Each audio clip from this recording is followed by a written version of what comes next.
police running all in and out the building. What the hell is going on? What up, Lo?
Hey, what's good? What's good? What's good, fam? Okay, so this is actually I wanted to release this tonight too. Is what's good, fam? Is going to be like an impromptu, whatever. You know what I'm saying? I'm gonna have some people pulling up, some people joining in, and we just gonna have a good time. And it's gonna be random, of course, like every other live, but you'll see the image that says, you know, Raider Twuan live. That'll be me. You know what I'm saying? It'll have some kind of schedule or whatever. But what's good, fam? It's just an impromptu, random, you know what I'm saying, live. And we got a few guests coming in, and we just gonna have a good time. You know what I'm saying? First guest that I'm gonna bring up. Let me see. He's already ready to go. He's cammed up. You guys already know him. You guys appreciate him. He's one of my good friends and good buddies. I can't. Me and him broke bread together. And again, everything he says is up for review. JT's in the building. The other man, again, is much love and much respect. As I bring him up to the panel, I love this guy. Me and him have great conversations with each other. And again, if you want to get your beard right and tight, holla at my boy Gravy. What's up, Twua? JT, what's up? How y'all doing? How you guys in a while, bro? I haven't seen you guys in a while. Huh? I thought y'all got away, huh? Y'all thought I wasn't coming back?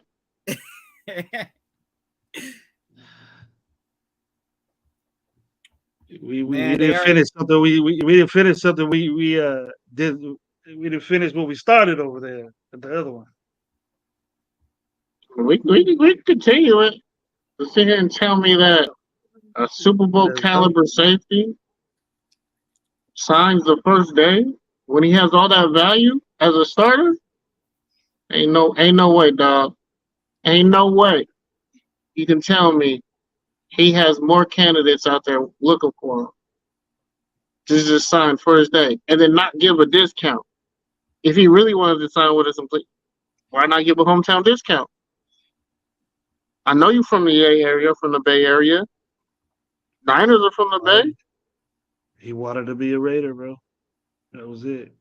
If you want to be a Raider so bad, you should have signed for less. I guess that's the money you get when you're a Super Bowl. Like what? When you're a Super Bowl safety, I guess that's the money you get. No, you get more than that as a Super Bowl safety. That's what I'm saying.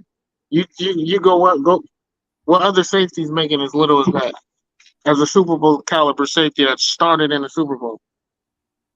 He's making less than the guy we picked up from the Eagles. He did play from the Eagles. I can't think of his name though. But he's making less than him.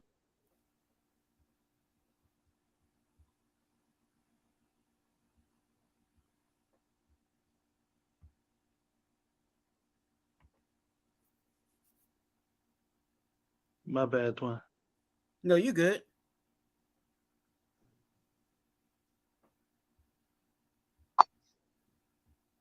The Epps played for the Eagles. You guys hear me? Yeah. My sound messing up. JT, Epps played for the Eagles. Say what again? Epps played for the Eagles. I'm saying he's making more than Peters.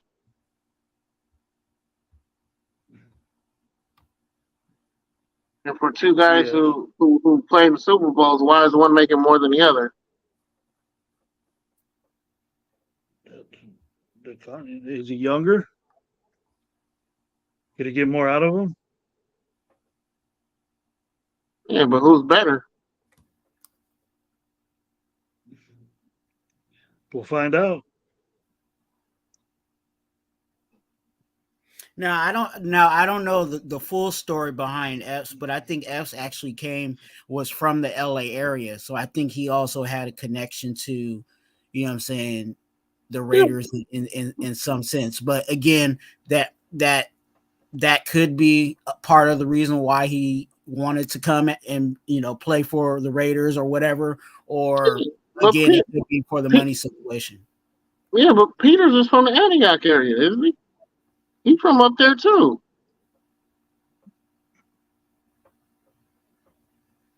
Peters is from Oakland. Yeah. Yeah. So I think he has more ties to the Raiders than Epps does.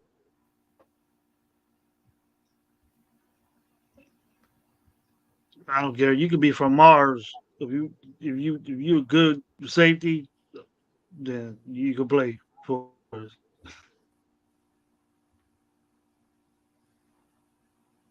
That's all I know. I didn't really concentrate. I looked at their defense, and they shut guys down, but they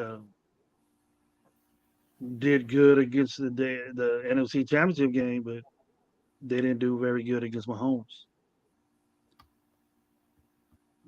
The defense let Hurts down that game, I thought.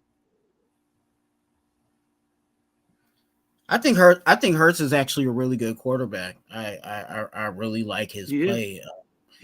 You know what I'm saying? He has legs and he can actually throw the ball. You know what I'm saying? Just as good as he can use his legs. So yeah, they're going to be, the Eagles are going to be a problem. I just think even with the guys that they drafted, I think, you know, they added even more to, you know what I'm saying, making that defensive side of the ball even better. The defense, they got a good secondary, and all around. You know, they got a rotation of defensive linemen, good defensive linemen, and it just didn't show the dominance of it when Kansas City lost to Tampa Bay in that Super Bowl. I think it was in Tampa. Uh, to me, that Kansas City was the better team, but they got they got showed up because they they got their offensive line got out routed big time. Mahomes couldn't do shit. So what Kansas City did was that they started drafting offensive linemen. Now they learned their lesson right there. They go, this ain't gonna happen to us no more. And when they played against Kansas City this year, and I think this Philly team, maybe an even 1A 1B type defensive lines that, you know, from those eras right there. Um, they could manage those guys, and they kept them in check. And then Hurts was doing his thing, and the defense let him down on that Super Bowl. Because Yeah. to me, they were the better team. I thought they were the better team, and you can't take nothing away from Hurts or Mahomes, but those are two of the top to me that the two top quarterbacks in the league. Yeah. I'm gonna go ahead and do the let's do the Raider roll call. You know what I'm saying? I do this for every live that I do. Shout out to the chat.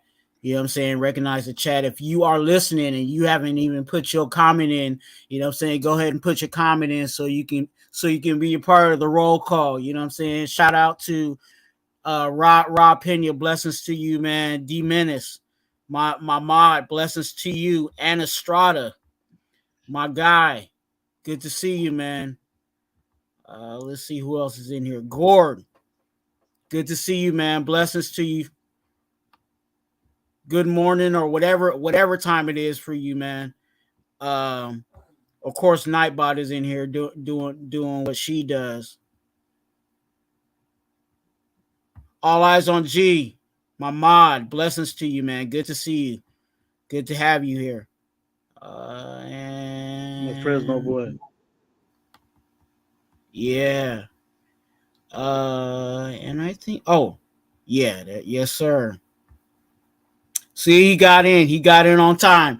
Raiders Fontaine. Good to see you, man. Or Raider Fountain. I don't know how to say that. I don't know if I'm supposed to say Fontaine or Fountain. You know what I'm saying? But blessings to you, man. Good to see you. You guys go ahead. I'm gonna unclick that. You guys continue. What you got? What you got, Twine? You tell me. What you want to talk about? I to be honest with you, I just that whole situation. I think with the Jimmy G and all of that, I think it's all just wait and see, and that's where I'm at. That's kind of my mode in the whole situation. Is like, you know, I I'm just waiting to jump on whoever I need to jump on. You know what I'm saying? If the offense ain't clicking, I'm on, you know what I'm saying? I'm on McDaniels. If the defense ain't clicking, I'm on Patrick Graham. You know what I'm saying? And putting it in perspective. Because also, like I said, with my channel, you know what I'm saying? I feel like my job and my purpose is, first of all, to tell you guys what I feel about whatever the situation is, but also, you know, kind of give you guys a perspective on, hey, make your own decision, you know what I'm saying, on what you think, but to analyze it.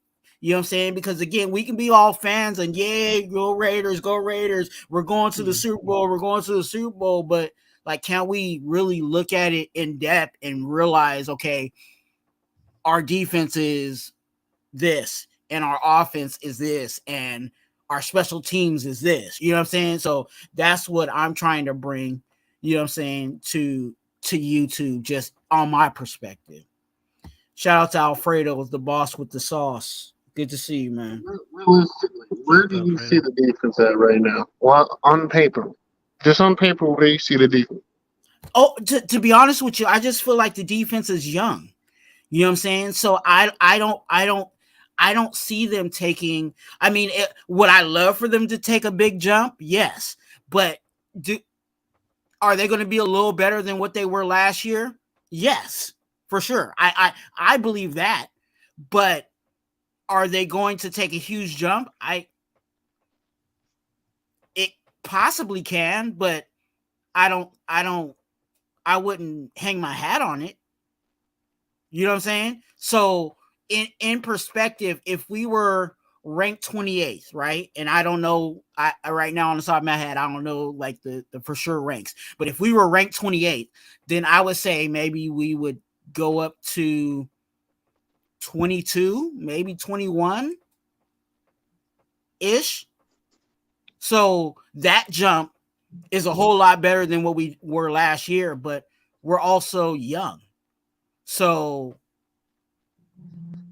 it yeah. There's just a lot of variables. We don't even know who we can't even solidify who our defensive tackles are right now. You know what I'm saying? And, and that's So what's so good about it. That's what's so good about it to me, Twan, is that you we're not just because we don't know these guys, and just because mhm. it's not a big name that we're gonna see. You know, the development that these guys did, in the off season, in the work they put in the off season. We're still gonna have our, Chandler Joneses and our Crosbys and our Bilal Nichols. We know what those guys are. Now, can we let Bilal Nichols lead artillery or these young guys that we're bringing up? We just found out that Farrell's going to be put on some list Yeah. or something like that. So that's going to be that's something that I seen Farrell getting in there. Now we put Butler in there, and then one of these new guys we got gonna need to step in and just see what type of push we got, because that's my main concern is we had no push last year, and we see what happened to the defense. That's a big reason why we were 28th. That's a big reason why our secondary was getting treated the way it did. And then we started to in spurts, get our action in there. Then it went away because somebody got hurt, and then the secondary was depleted, and then you had young guys out there. It just makes me, you know, anxious and I look forward to see how these young guys perform. And you're gonna see them out there, even though you're starting, but you're so young, you're gonna be out there on preseasons playing, and there's nothing Yeah. wrong with that. So we get to see, we might not see first game of the season, Debo Samuel or maybe Ayuk or McCaffrey. We might not see those guys cover those guys, but we're definitely going to see them sign the number twos. I mean, covering the 92s or the number twos on San Francisco. And then if they Mm. do a great job at that, sew them up, they'll do a decent job. And then I want to see what our linebackers doing. I'm hearing we're putting a lot of responsibility on Masterson and Diablo and Spillane. Today, I heard that Spillane's balling out, so taking leadership in that huddle. So it's a good thing. And then we can't do nothing but go up, Twine. So if it stays the same, then it's not gonna work out. But if we move up a little bit, and then once game 6 or whatever, we're moving up and we saw improvement. I'm good with that, man. As long as it's better, it'll make the offense be better. And it is also in perspectives, because again, there's a lot of people, everybody has their time, their time, their clock, right? You know what I'm saying? Mhm. Some people is like, we need to go to the Super Bowl yesterday. You know what I'm saying? And then there's people like, okay, maybe we can wait 2 years and then we'll be, you know what I'm saying? So when it comes to fans and their perspectives, you also have to kind of factor in or try to get an idea of where their clock is, and that kind of gives you an indicator on, you know what I'm saying, their mentality of how they want things to go, right? Because a person Mhm. that wants to win now, they're going to take drastic measures, you know what I'm saying, in order to make sure that the result is there. Whereas someone that says, hey, I'm okay with allowing, rookie so and so to get their burn, because I know right now he's not going to be a Pro Bowler, but if you give him enough snaps and enough reps, who knows? You know what I'm saying? And that's, that might be someone else's perspective too. So it's just interesting to hear from different I'm really fans and excited about it. their clocks. I'm really excited about it. I want to see. I'm excited about seeing Garoppolo perform. I want to see how Jacoby Myers does. Renfro, can he come back and be a threat like he was, years before? Mm. Um, I'm really gonna be focused on the running backs, so because that's my thing, and most number one is that offensive line. Is it set? Is it ready?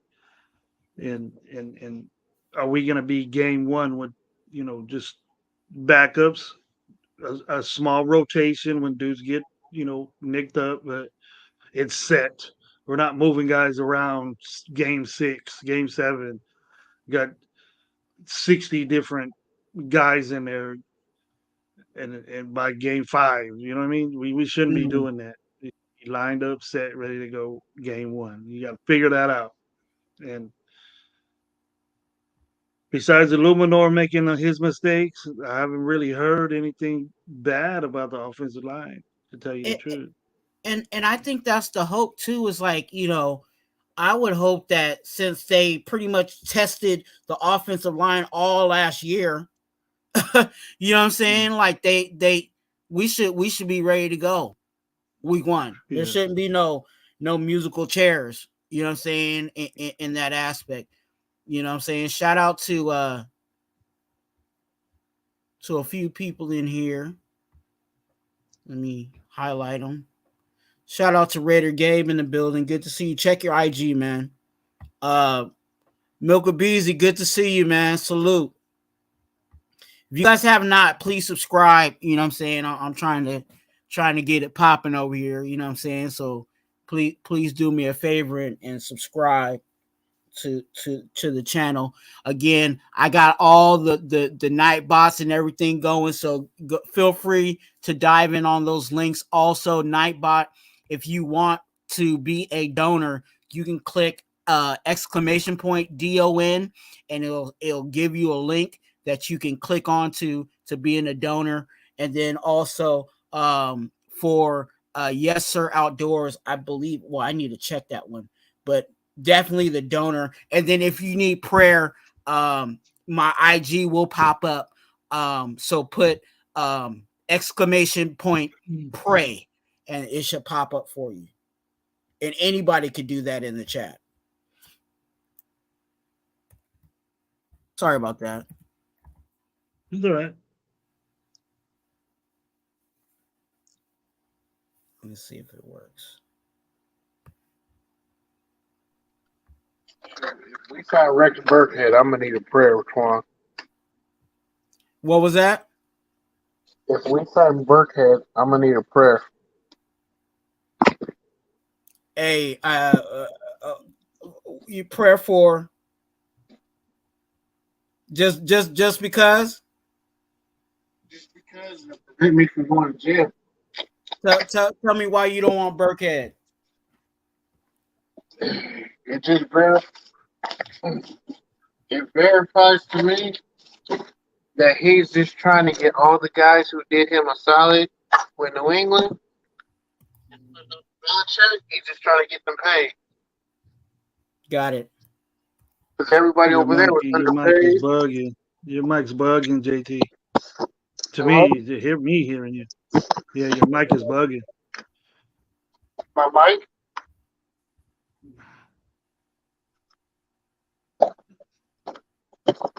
If I don't know where he sees the potential of Burkhead playing here, and when there's so many options out there, there's other options out there that he can get besides bringing this dude in. And I don't know where JT's going with that, but that's his opinion. But he said, no,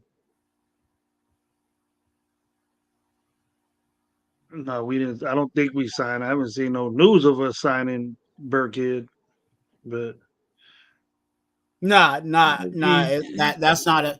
But it was they brought him in to test him out. You know what I'm saying, and that's why it causes it might have for JT. It causes some concern because again, Burkhead is old. He's a Patriot. You know what I'm saying. There's a few things with that, and I just personally my thing is I don't necessarily see the need for him. You know what I'm saying? We have so many running backs that why do we need him? You know what I'm saying? If all these Skittleworth of running backs we got on the roster can't do the job, then that we got an issue. We got an makes issue. me worry about the room. That makes We me got an worry about issue the with room. Ziegler. We got an issue with Ziegler because Ziegler is the one that's getting the groceries. So if the groceries ain't doing what they supposed, if the coach is saying the groceries ain't doing what it needs to be done, then they need to figure that out, whether it needs to be coached up or, you know what I'm saying, whoever's buying the groceries ain't getting the right groceries. It's just simple as that. So there's more of an issue, you know what I'm saying, if again, I feel if they have to trot in someone like a Burkhead. But go ahead, JT. Go ahead and finish what you were saying. What was I talking about again? I'm sorry. You said you needed prayer if we signed Burkhead, and I asked you why. Yeah, I'm gonna go off. I'm gonna say some things that people definitely aren't gonna want to hear, don't want to hear, and probably were not aware of. Because, like I said, I got people there. I know there's certain things that we just can't speak up or talk about. Mm-hmm. But if that happens, yeah, I'm gonna be the number one candidate to get Josh McDaniels the fuck up out of here if that happens. Because I know what it is. Yeah. You're trying to get all your players who you co-signed and did you a solid back in New England, putting up with Belichick. You're just bringing them over here to get their payday because Robert Kraft and Belichick weren't going to pay them. That tells me. They also tell me Ziegler wasn't doing shit over there in New England. Because what you got he was the director of scouting over there. He wasn't a GM or anything. Mm-hmm. And all that can mean and now that means he was just developing footage for Bill Belichick to look at the end of the season. That's all that means. I'm just cutting up videos. Listen, I watched this guy, seen this guy. Yeah. Let me get this. Let me get this. This other guest on the panel. I'm happy that he's here. I think this is actually the first time he came to my channel, but came on to panel on my channel. But again, he's always a welcome sight here. I don't enjoy the things that he enjoys. I don't indulge in the things that he indulges. But you know what I'm saying, he likes to, you know what I'm saying, his favorite number is Mr. 420. Gabe. Wow. Oh yeah, get your butt here too. You another one of them that better keep that same energy. I better not be 0-3. Hey, you're at mute. Hear that story change. Your mic, Gabe. Your mic. Your mic. Keep that mic off. Now keep that mic off. Hey, Give me. Yeah, it is. All right. How you know? Turn your mic up so you tell me. You big drown him out. Let's drown him out. All y'all better keep that same energy if shit goes what I think it's about to go. Yep, I'm telling you, I'm gonna be on your ass all season. I'm gonna be good, dog. Little trip, we're gonna be good. Saying some crazy shit. You saying some crazy shit, JT. Yep. I don't know. I'm straight. One of those. I'm not. One of those aspects might come back. Ain't worried. Still ain't worried. I'm just chilling. So what's up, man? What's up, man? We been at? You didn't see all those. Gabe. I was up in the fucking mountains, dog. Up in the mountains. I thought you bought a house over there, just stayed over there. So you know what? I ain't going back home. It was a fucking cabin, but it was pretty cool, dog. It was chill. But it was fucking way better than up down here, dog. Fuck, as soon as I got back down here, I was like, fuck, I wish I was back up there. Because it was like a 25-degree difference, dog. Wow. I wish I could do that. What? SC up in the building? What the heck? SC experience. Crazy. That's it. I'm gonna have hey, I got to make my rounds. I'm about to hit up everybody. You better keep that same energy too, Eric. I've been hearing the way y'all been talking. Oh, I'll be right here, I'm dog. gonna Don't make trip. my way over there too. Yep. Say, I'm I gonna ain't send gonna you. I'm Not doing Eric. my Hey, rounds Eric right don't now. trip, know. hey, I'm I'm doing my gonna have rounds right now. the I would like last year, like because at the end of last year I was doing the post game shows all the time right after the games. I'm gonna be doing those, dog. So I'll send you the link. Don't trip. I'm not gonna be the voice of reason like I was last year when I was talking y'all off the ledge. No, I got you, dog. We're gonna be Not good, not dog. not this I'm year. gonna Nah. invite you on because I'm gonna be like, hey, dog. I told you, I told you. I'm keep that same energy. I'm Even good, you dog. don't believe that right now. Even you You don't ain't the believe only one. it. You ain't the only one either, JT. A lot of people are gonna get that. I'm good, Um, sir. I hope I'm like so wrong. I hope I'm so Oh wrong. yeah. Why? I pray I'm wrong Why? Okay, let me ask. What's the because that since means we're winning.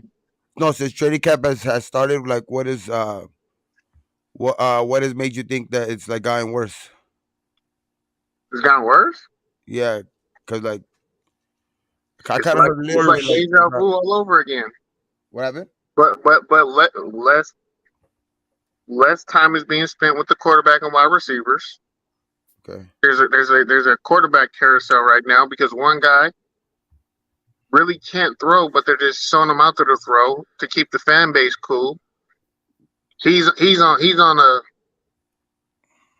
a play restriction and voluntary workouts. He can't even make it through the workout. He was limping again today. At the end of practice, had to leave.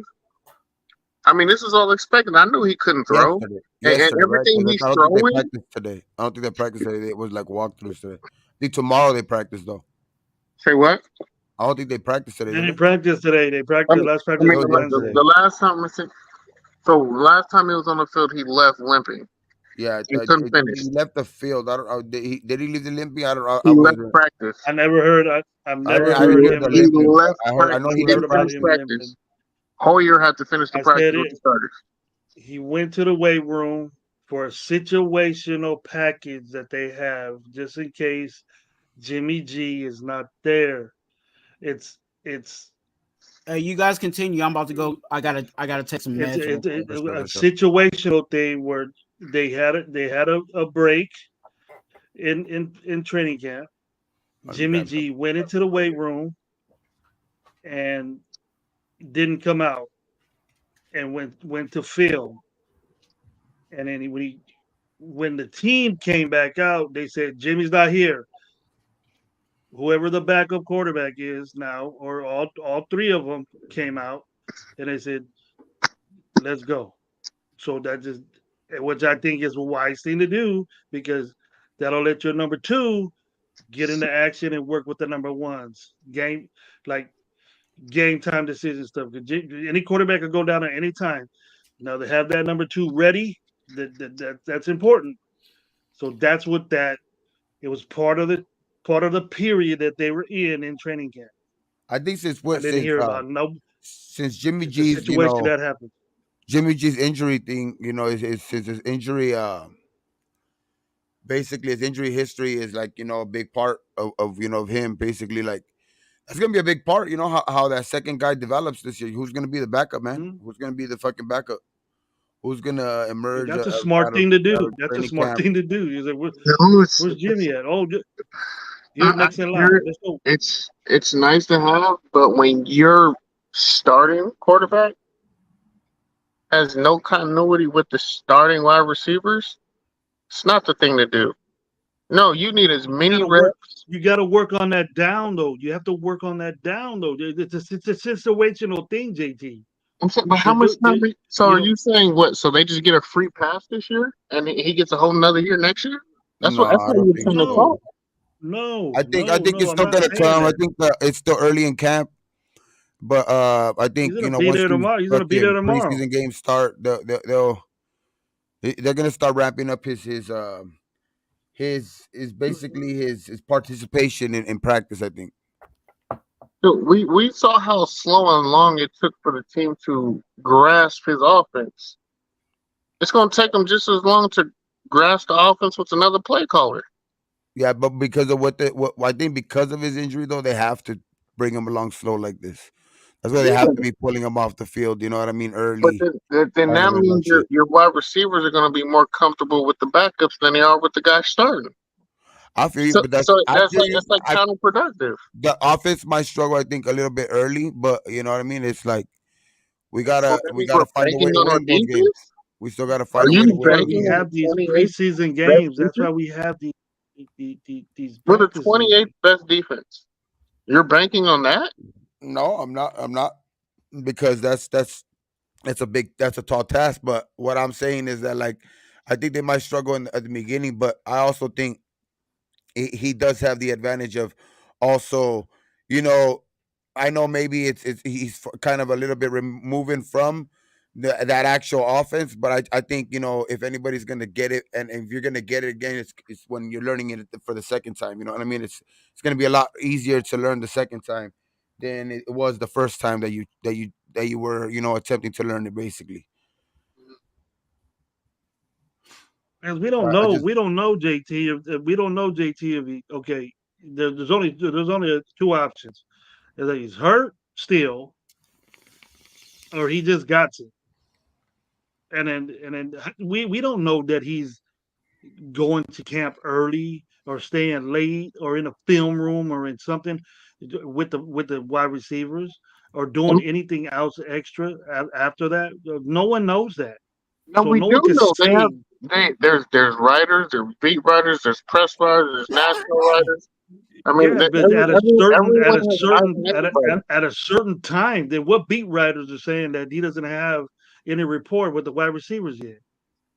Yeah, the other beat writers that don't get paid by the Raiders are the ones reporting the other I'm not that hearing stuff any that of we that. read. I'm not hearing any of that, and I listen to almost everybody that's on the radio. Yeah, I heard about him not finishing practice, leaving early, and limping. That wasn't nowhere from any Raider source or any Raider resource. Who? That was from like a third Okay, party you heard source. that from the radio. Who was that on the radio that you heard? It wasn't from Raider. It was an article I saw. It was an online article, and they played the footage of Jimmy G limping in practice, and soon after they said he wasn't at practice, but it was not reported. But, but there's other guys that said it's a situational thing That's from probably from where they got it. from It was.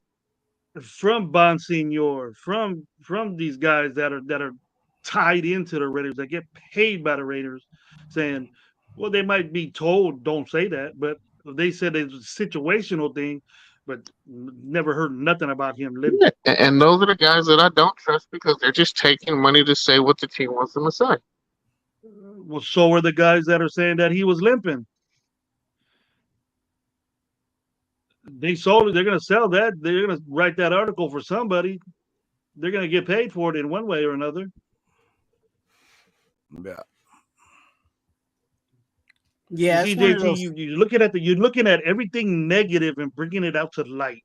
No, you think Look it's at the. negative. I'm being objective, and I you think guys it's think very you. negative because you've always said you didn't like Garoppolo being on I'm this team tech, because he but ain't it's gonna the do facts. nothing.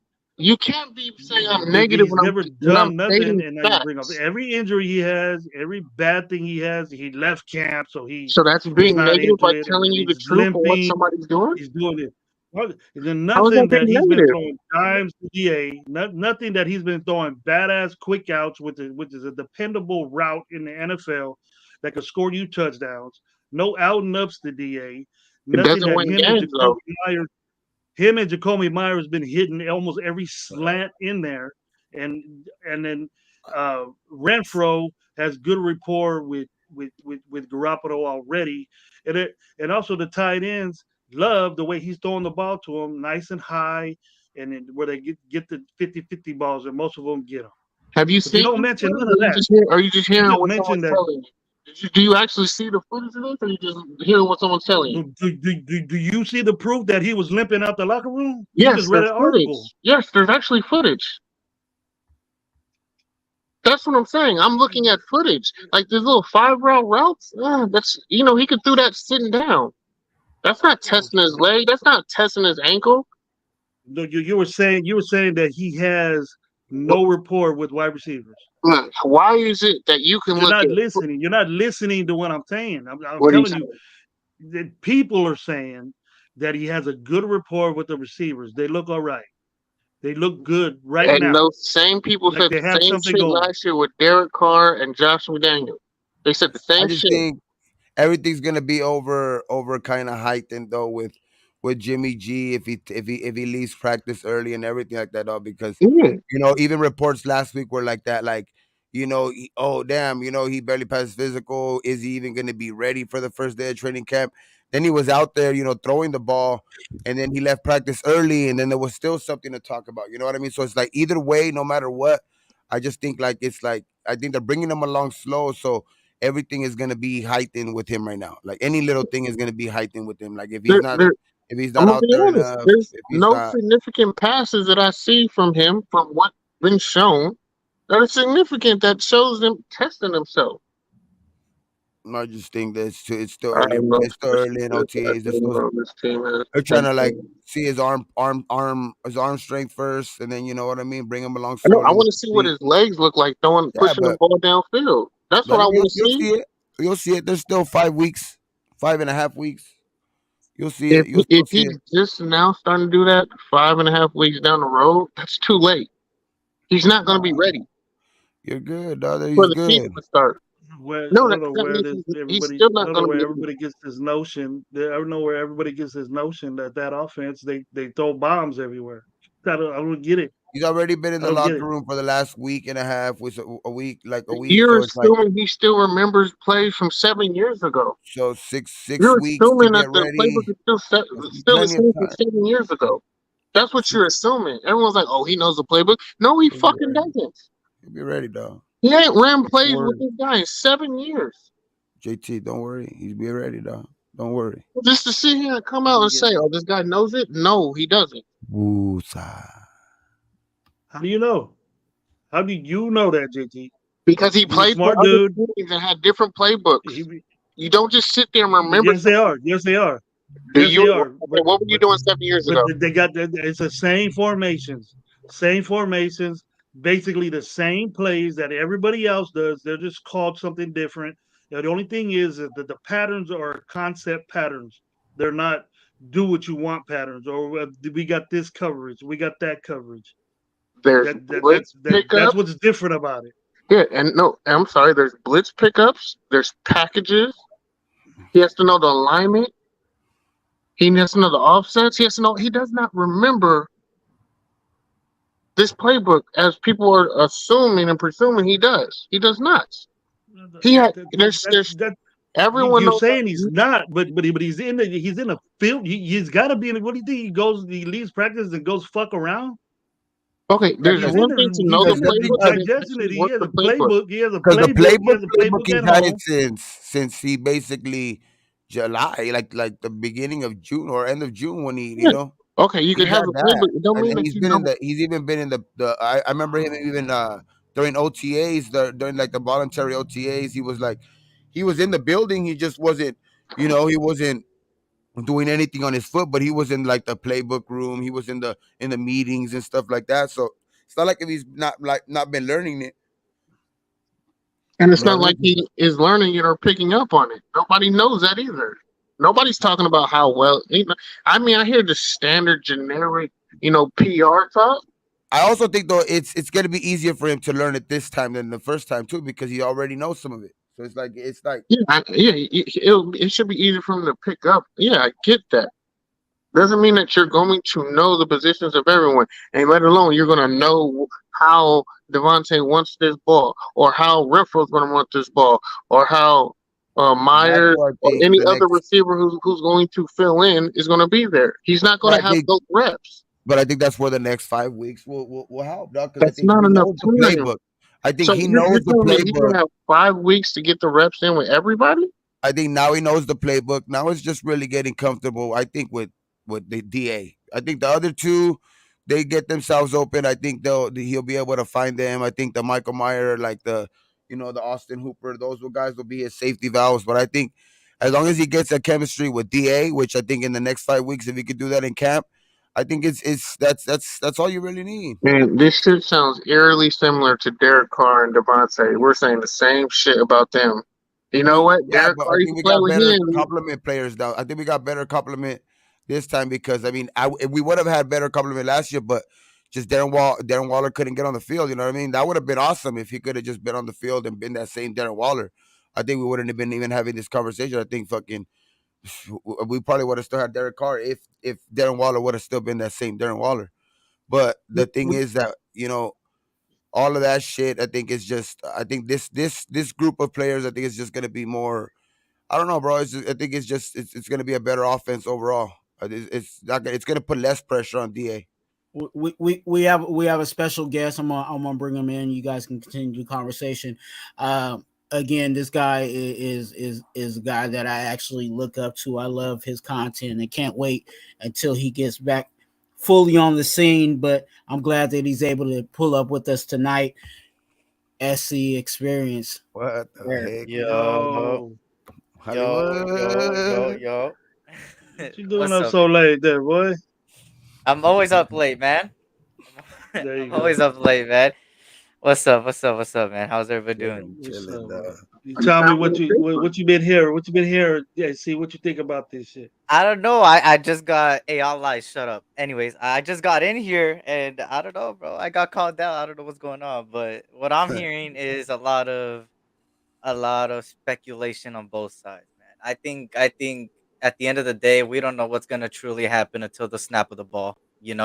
It's something that at first I was really on the train of, oh, Derek Carr's better than Jimmy Garoppolo. What is Jimmy Garoppolo? But then more and more time I took this vacation and more I really looked at it.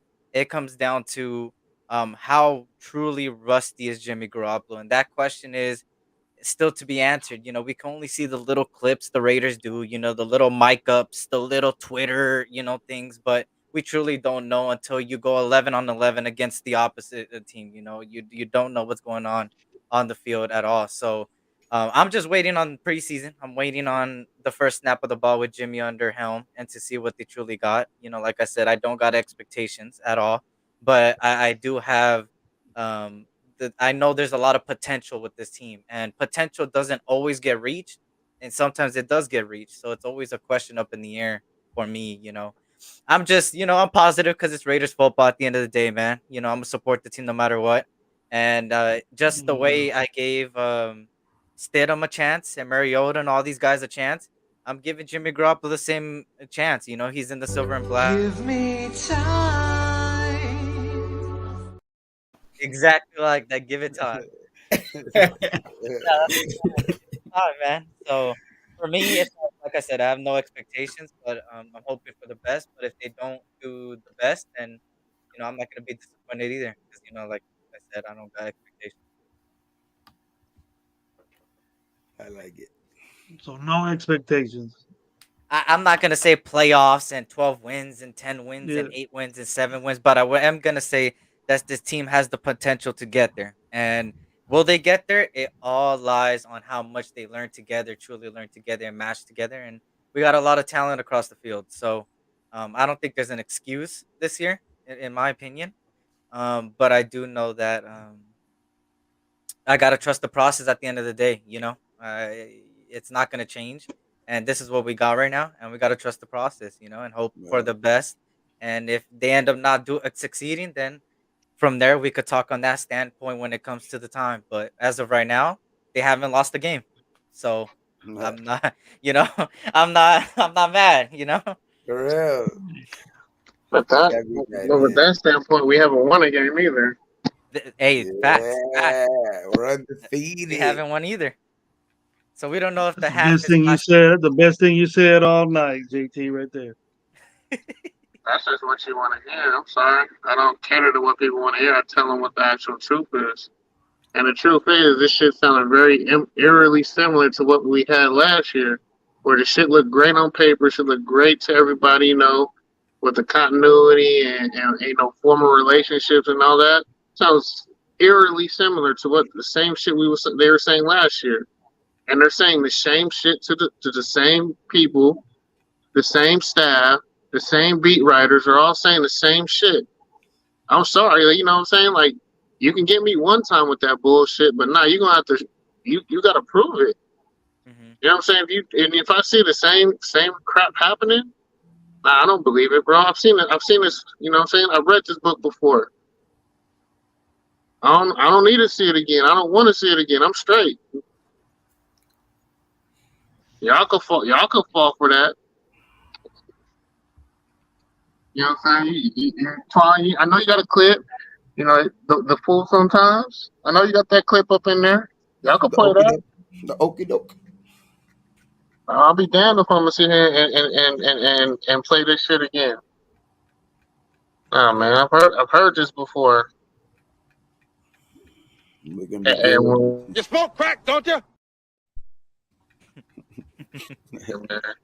That's what Josh McDaniel was doing with getting all these damn injured people. You know what I'm saying? Like, what is our medical staff doing? Are we not seeing this shit in the medical staff with the physicals? With who? How are they missing this? How do they not see this? With who? With Wilson, with Jimmy. Wilson. This was planned since day one. They were gonna bring him along on the pup Telling list. me you gonna use that pick on somebody? Well, that doesn't mean he's not gonna. He ain't gonna play. He's gonna play. It's just that they wanted to bring him in. They wanted to bring him in. This guy ain't gonna be ready week one, man. I don't think so either. I don't think he'll be ready week one. Do we know how big he is to rest back? I don't think he'll be ready week one either. But we're gonna need bodies, dog, because that's the type of position where you need multiple bodies. So we'll get him healthy when we need him. Man, I don't want him out there. I want him balling. You my number 7 pick. Oh, he's gonna be good, dog. Like you at that position, you get people fired. You get fired from making mistakes with that. You don't deserve a second chance. He's gonna be good, dog. Don't trip. You'll miss like maybe first couple games. There is 2 things though that I heard. One of them saying Jimmy Garoppolo was limping. I would love to see that video because I have not seen it. Because I just want to know where it's at. Just asking. Because I didn't know that actually happened. What I do know happened is that Max Crosby got into it with Jimmy Garoppolo in practice. Something about some physical altercation.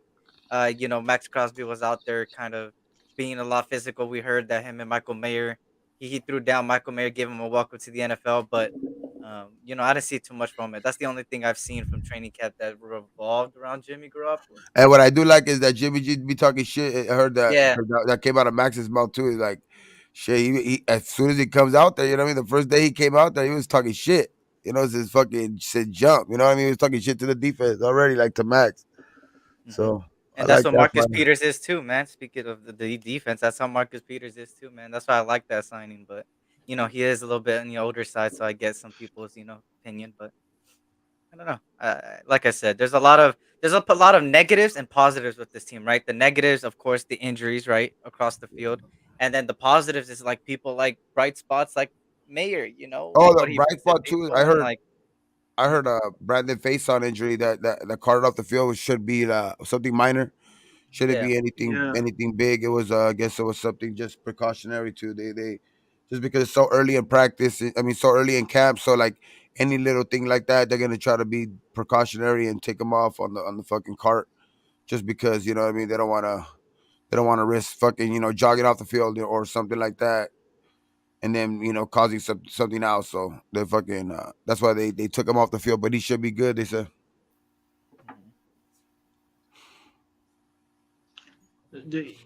Every time you put on pads, and the next couple the day or two after that, you're always gonna. And I heard the first like day though that they came out hitting.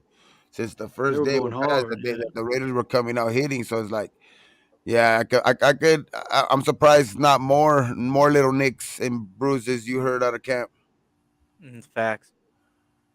Well, I'm glad they did it early, you know what I'm saying? Because that allows for them to that does give them time to recoup. Because again, the goal, even though we want them to, you know what I'm saying, get the reps and stuff in training camp, I think everybody would just want them to be ready by week 1.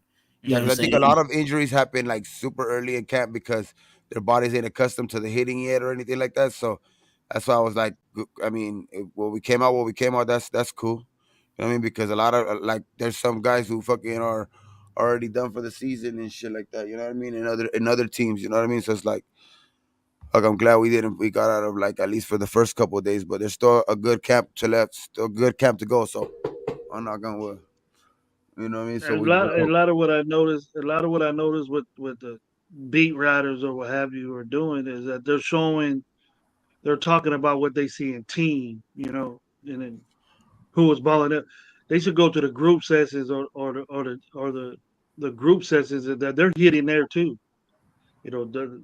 Zeus is going against Sincere, tackling him, hitting him up on ball security drills and doing that. They're getting hit. They're getting calloused up either way. So it doesn't need to be just a Yep. team; it's a group too. So they're hitting them Blessings, pads Rob. all the time, and you get injured doing that too. So they be practicing early as fuck to beat the heat too. They go like at 6 in the morning and shit. mhm. That heat. Max So said it was bust Yeah, down, do two a Max, day. Max had to take that lap because he was offsides, but it wasn't because of the scuffle, but yeah, Gotcha. yeah. You want Yeah, that, because but you want to I was already hearing like that fucking there was already like some narratives out there that fucking I seen it and I just McDaniel passed was by it. playing favorites and favoritism and all of this shit. Like, damn, I dog. just read it and Already, then dog. I just Hey, like read it but and then pass by it. but do you blame him? Because think about it, like if make it like say if Max did put a hand on Jimmy G, right? That puts freaking McDaniel's career in front of his face, like you know what I'm saying, like you know what I'm saying. My life flashed before me, like his life flashed before him. If Jimmy G fails, like that's on McDaniel's. You know what I'm saying? So For sure. He so brought him here. that narrative it kind of does make sense. Like maybe he would favor Jimmy G in a situation like that when I Max think he Crosby would, but I goes don't think against he him. would like. I don't think it would be to the fact. I think it's to that degree. Like Yeah, it was a penalty, so that's why he had to run a lap. Not because you know what I mean. Like he got into an argument or a little thing with the quarterback or something like that. I think it would be more along the lines of is because he was blamed for the penalty. You know what I mean? yeah, So I think that's probably like a rule in camp. If you get a penalty on you, you got to run Yeah. a lap. Yeah. yeah. That's in a lot of camps. You know what I mean? That makes more sense. But they were already talking about that other narrative, so I was just like, damn, already, fuck. It's I don't want my quarterback nowhere near Crosby in fucking training camp, bro. Nowhere near his ass. It's gonna happen He put I the do because want them talking shit to each other, though. I do want fluorescent them talking red shit to each jersey other because blinking. that's offense and defense. This is camp. I do want them talking shit to each other. That's cool. But Yeah, fuck yeah. it, you know that's what I good to mean? have. Let's I, go. I said it in my video earlier. It's like you have your leader of the defense and the face of your he is the face of our franchise. Let's just be honest with it. Max Crosby is the face of our franchise.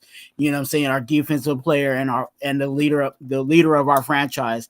And then on the other side, the supposed to be the quarterback, but also the leader of the offense going at it. So when you have the leaders going at it, you know what I'm saying, then that means the I don't want to say the followers, but the people that are following the leaders, you know what I'm saying, the captains, they have to follow suit. You know what I'm saying? If Max Crosby is going hard, that means everybody else under him better be going hard. You know what I'm saying? And if Jimmy G is out there talking trash and doing whatever he's doing in his competitiveness, then DA and all those other offensive pieces need to follow suit. So I hope that's what that's creating for our team, because we definitely need that on both sides of the ball.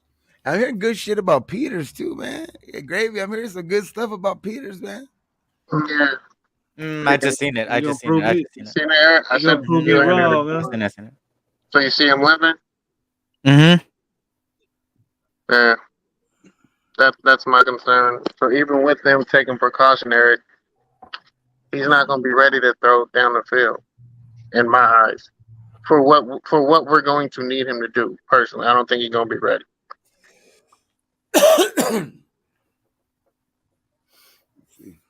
That you know what I'm saying, that and that's the whole situation of our offensive line and staying on schedule. You know what I'm saying? The running game, whoever's going to be running the ball, just the offense has to stay on schedule, because if we get and this is what I said earlier when they were talking about bringing in Jimmy G, is if we get in situations where we're 3rd and 15, 3rd and 20, 4th and, you know what I'm saying, 15, you know what I'm saying, in those situations, it's going to be tough. You know what I'm saying? The 7-step drops that they couldn't protect Carr on? It's going to be tough. So if we can stay on schedule and it's a 5-yard here, you know what I'm saying, a dump off to a 15-yard burst, or, you know what I'm saying, stuff like that, we're good. But if we get out there and it's 3rd and 15, 3rd and 20s, you know what I'm saying, like we were last year, we can't have that all the time and expect for. I'm not just saying that for Jimmy G. I'm just saying that for any quarterback. Yeah. We shouldn't be putting our quarterbacks in those type of situations. You know what I'm saying? Where put them in danger. Where it's always 3rd and 20. You know what I'm saying?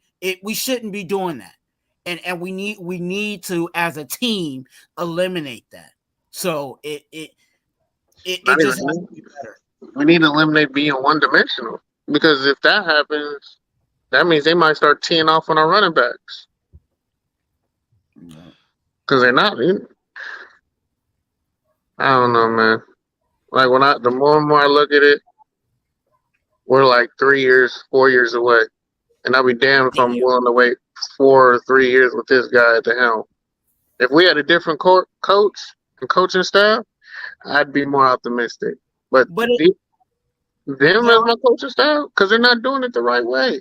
But then we go and going to what you're saying, JT, then we will be going back again, because now the new regime is going to be like, I need to bring in my guys. I need to bring in guys that work with my scheme and the way I run things here. And all of a sudden, the player that plays well, you know what I'm saying, is not playing well because he doesn't fit our scheme. And, you know, all of a sudden, Nate Hobbs is not covering well because he's not fitting the new defensive coaching scheme. And then we're running into not just a 3-year situation. Now we're running into a 5 or 6 year situation because we got a new regime. No, and that's what I'm saying. That whole process and thought process of thinking needs to die. It needs to die. Like, if you come in here and say, I have my scheme, that means you do not know how to adapt to the new style of NFL. You have to adapt to the players and build it around the players you have. A la what the Eagles did. A la what Baltimore did with Lamar Jackson. A la what they're doing with Pat Mahomes. You build your scheme around the talent you have and the players you have. And if you cannot do that, you do not deserve to be a coach at the NFL level. You shouldn't be saying, I only know how to coach this way and I can only coach this way. If you say that, you're not good enough. Because that means that there's so much talent that can't play for you because they won't be able to adapt their skill level to what you're seeking as a player type. You have a player base that you need. And I'm really not trying to bash McDaniels, but it seems like just the way that things have been going recently, that he is almost like a one-trick pony. You know what I'm saying? Like, if the guys that we're bringing in, if they didn't know his system, you know, like everybody that we brought in offensively knows his system. Why? Because he can't teach it. He doesn't know how to teach it, and because this is not his system. He's trying to make something that he didn't develop into his. and he's struggling to teach it. That's his issue. He's mimicking something that worked for other people that worked. That's not his. That's my issue with him. Like, yo, be yourself. Come up with your, come up with your own offense. And he's trying to mimic something or take bits and pieces of, well, this worked here, this worked here. No, bro, you need to break it down to the foundation. And he can't break it down to the foundation for these players to grasp. I'm not gonna lie. The players now, their IQ is a lot lower than what it was back in the day. These players are stupid. A lot of them are just dumb. They're just super, super talented and gifted. I hate to say it, but kids are getting dumber. And honestly, a lot of 7-on-7 AAU, which like honestly, what Gravy said on Dirty Channel, that's babysitting. Like them growing up, coming through college, coming through high school, a lot of these kids are super babysat. They're being catered to. So when they get to the NFL, they don't know the little things, the things that win games, the little intangibles. They don't have that because they've been told and coached every single step of the way. But they're just gifted athletes. But also with that, JT, the reason why the reason why there's not that much of the whole lack of development is because in high school and in college, all they want is wins. You know what I'm saying? And of course, winning is the goal. But when you have a situation where you're forced to win, and all of a sudden you have a speedy receiver, what are you going to make that speedy receiver do? You know what I'm saying? Right. They're not going to run slants. They're going to run post and streaks, right? And guess what? Now that speedy receiver is now in the combine, and he's running a 4.42, and he's a one trick guy. You know what I'm saying? Because again, that's all he was expected to do when he was in college was post and streaks. He didn't run the entire route tree. You know what I'm saying? The development of a wide receiver. He didn't get that because in college and in high school, he was fast as hell. So all they did was throw the ball. You know what I'm saying? They threw the ball in the air and had him run under it. Exactly. Supremely gifted, and the coaching from the college played into that. Hey, I know no one gonna feel can stay with him. We're throwing streaks until they can stop it. Then once they stop it, then we'll go somewhere else. But that's catering to the style of play of the player. They do, but it's not developing the player. And by the time he gets to the NFL, you have to be more mentally developed because everyone can run with you in the NFL. You're not just going to outrun everybody. You're not just going to outmuscle everybody. And that's the issue. I would I would disagree just because of the fact that there's fucking kids from 7 years old already playing 7-on-7, dog, getting teached how to fucking run this route tree and doing all this shit. Like before, there wasn't that many. I think before there was more like rawness in the fucking NFL. Pause. You know what I mean? There was more rawness in the NFL. You know what I mean? Like there was guys with more raw talent before. Like that. Like now it's just. I think it's that shit is just.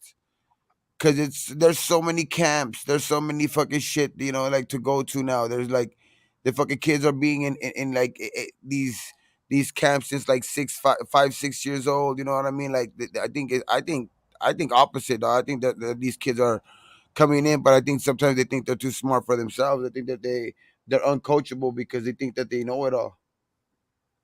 They're uncoachable because they haven't been coached. And when they finally get a coach who isn't catering to their egos or just saying, hey, look, I can't piss them off because they'll go play somewhere else, that's the issue. When you finally get a real coach who isn't just going to kiss your ass and be like, no, this is wrong.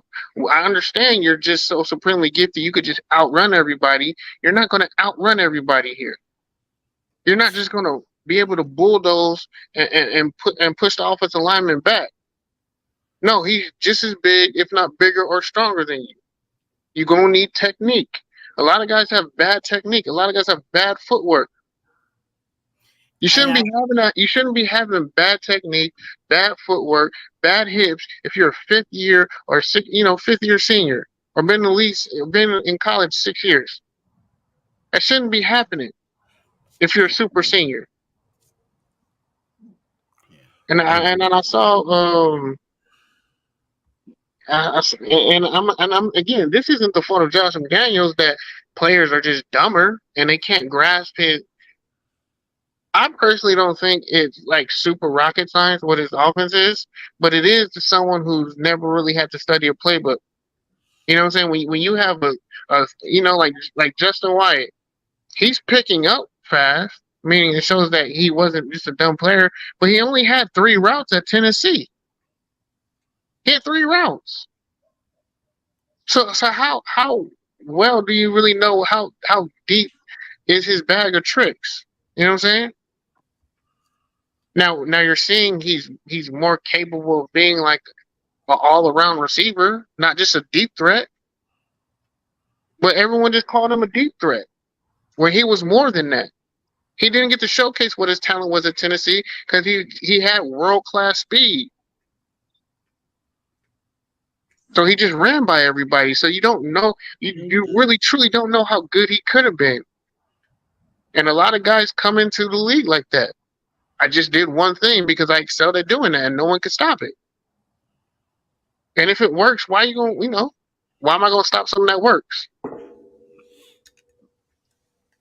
I think it goes. I think it goes both ways though. Like I do see what Gabe was talking about. Like there is a lot of resources out there now, for players to get involved and learn those fundamentals. But also with that's another reason why I feel like the portal is a blessing and a curse, because you have players that, I didn't like the coach here, so I'm just going to go in the portal. Or, a coach was actually really developing me over here, but, I didn't like how he was, trying to develop me. So I'm going to go into the portal. You know what I'm saying? So there's kids that are running away from good development just because of, screw you, I can just go in the portal. Well, yeah, because the potential of having somebody in your ear. You got a money man in your ear. Hey, man, you could be a potential first rounder.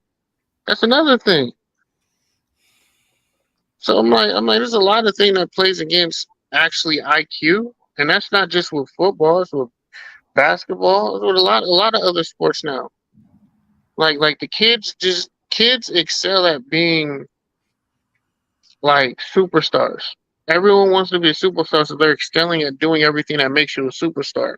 But doing the little things, like you rarely see any type of Robert Ory's anymore. You rarely see any type of Dennis Rodman type of players. You rarely see the guy who does like the little things, but it wins games. You rarely see the dirty work guys anymore in any sport. Yeah. Like everyone does, everyone has a step back. Everybody has, head and shoulder moves as a wide receiver. You got tight ends who do head and shoulders. We're gonna have Marcus Peters, dog. He's one of those type of players. He's an old school. Marcus Peters, but see, Marcus Peters is not just gifted physically. He's a mental guy.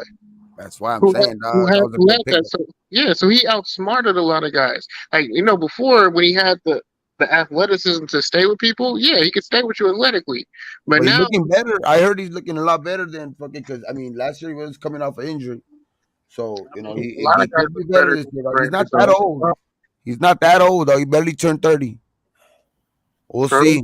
We'll see this year. But 30 is old in the NFL when you're a hitter. I do like when you do got something to prove. Let's see, he does have something to prove though. So yeah. I like players who are coming out like on that type of shit. So, and then with this type of like history, like I don't know, I can see him coming up with a couple fucking big turnovers this year though. I mean, I honestly I think that was one of our best offseason moves personally. I honestly have that as one of our best offseason moves, and that includes the draft. I think he's gonna be a good fucking pickup for us. I think he's gonna get a couple of turnovers for us in big moments. And then what's up, Ozzy? And then you said I They just had him. They had Peters and Bennett with the Bennett wands. starting up, but I think it's because I think Hobbs missed like the first day of practice or something like that, right?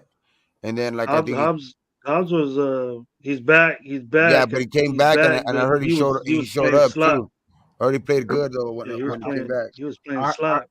I heard he had a lightweight concussion from that softball he had.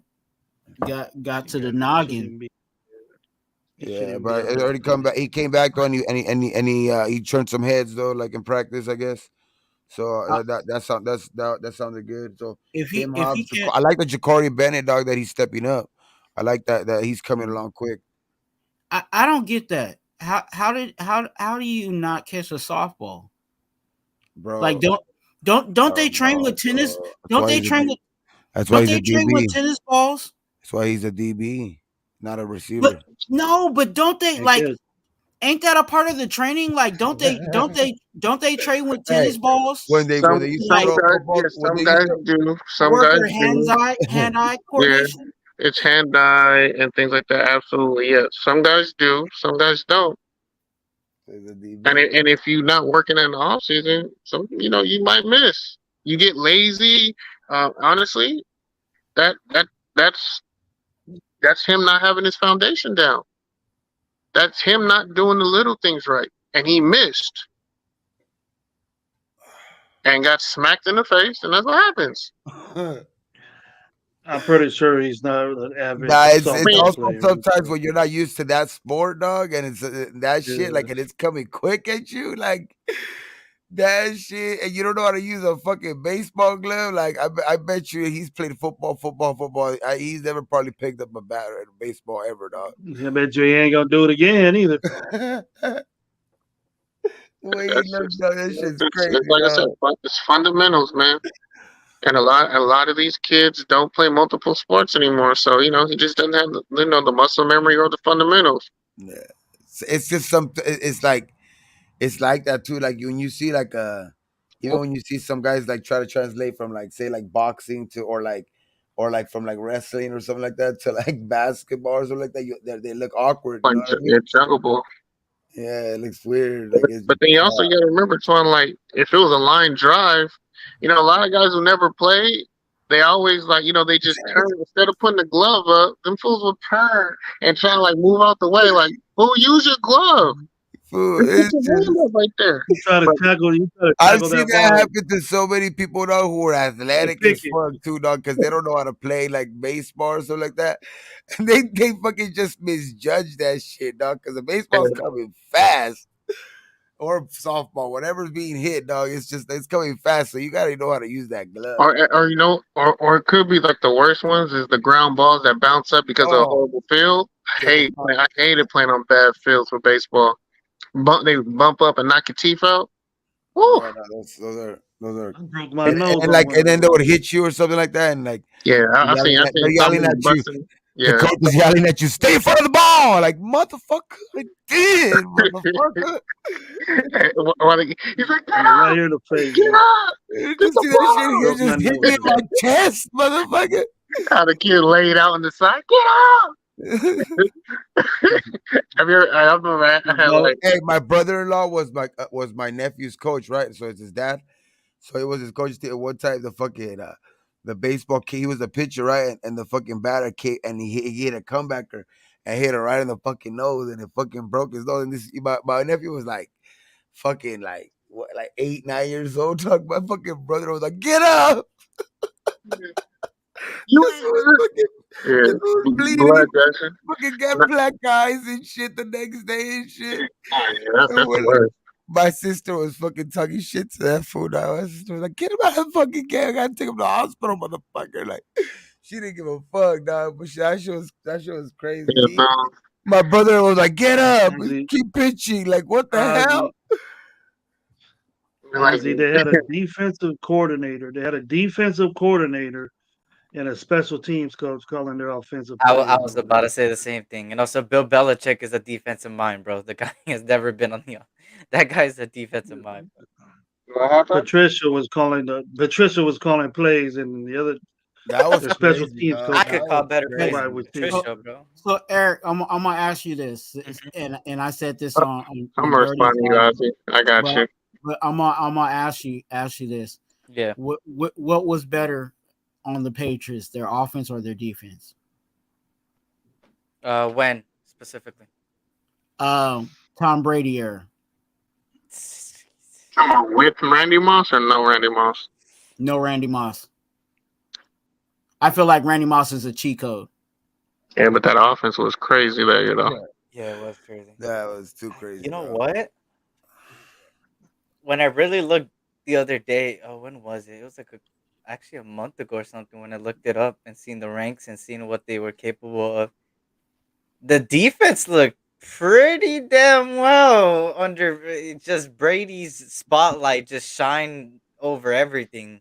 But Brady was that just that blood. defense was I I said that on Dirty's live. I said people were so enamored with the offensive side Yeah. that they failed to forget that defense was what was really holding that team down. For I think real. at They the just did what they beginning, had to do, bro. They years, weren't flashy.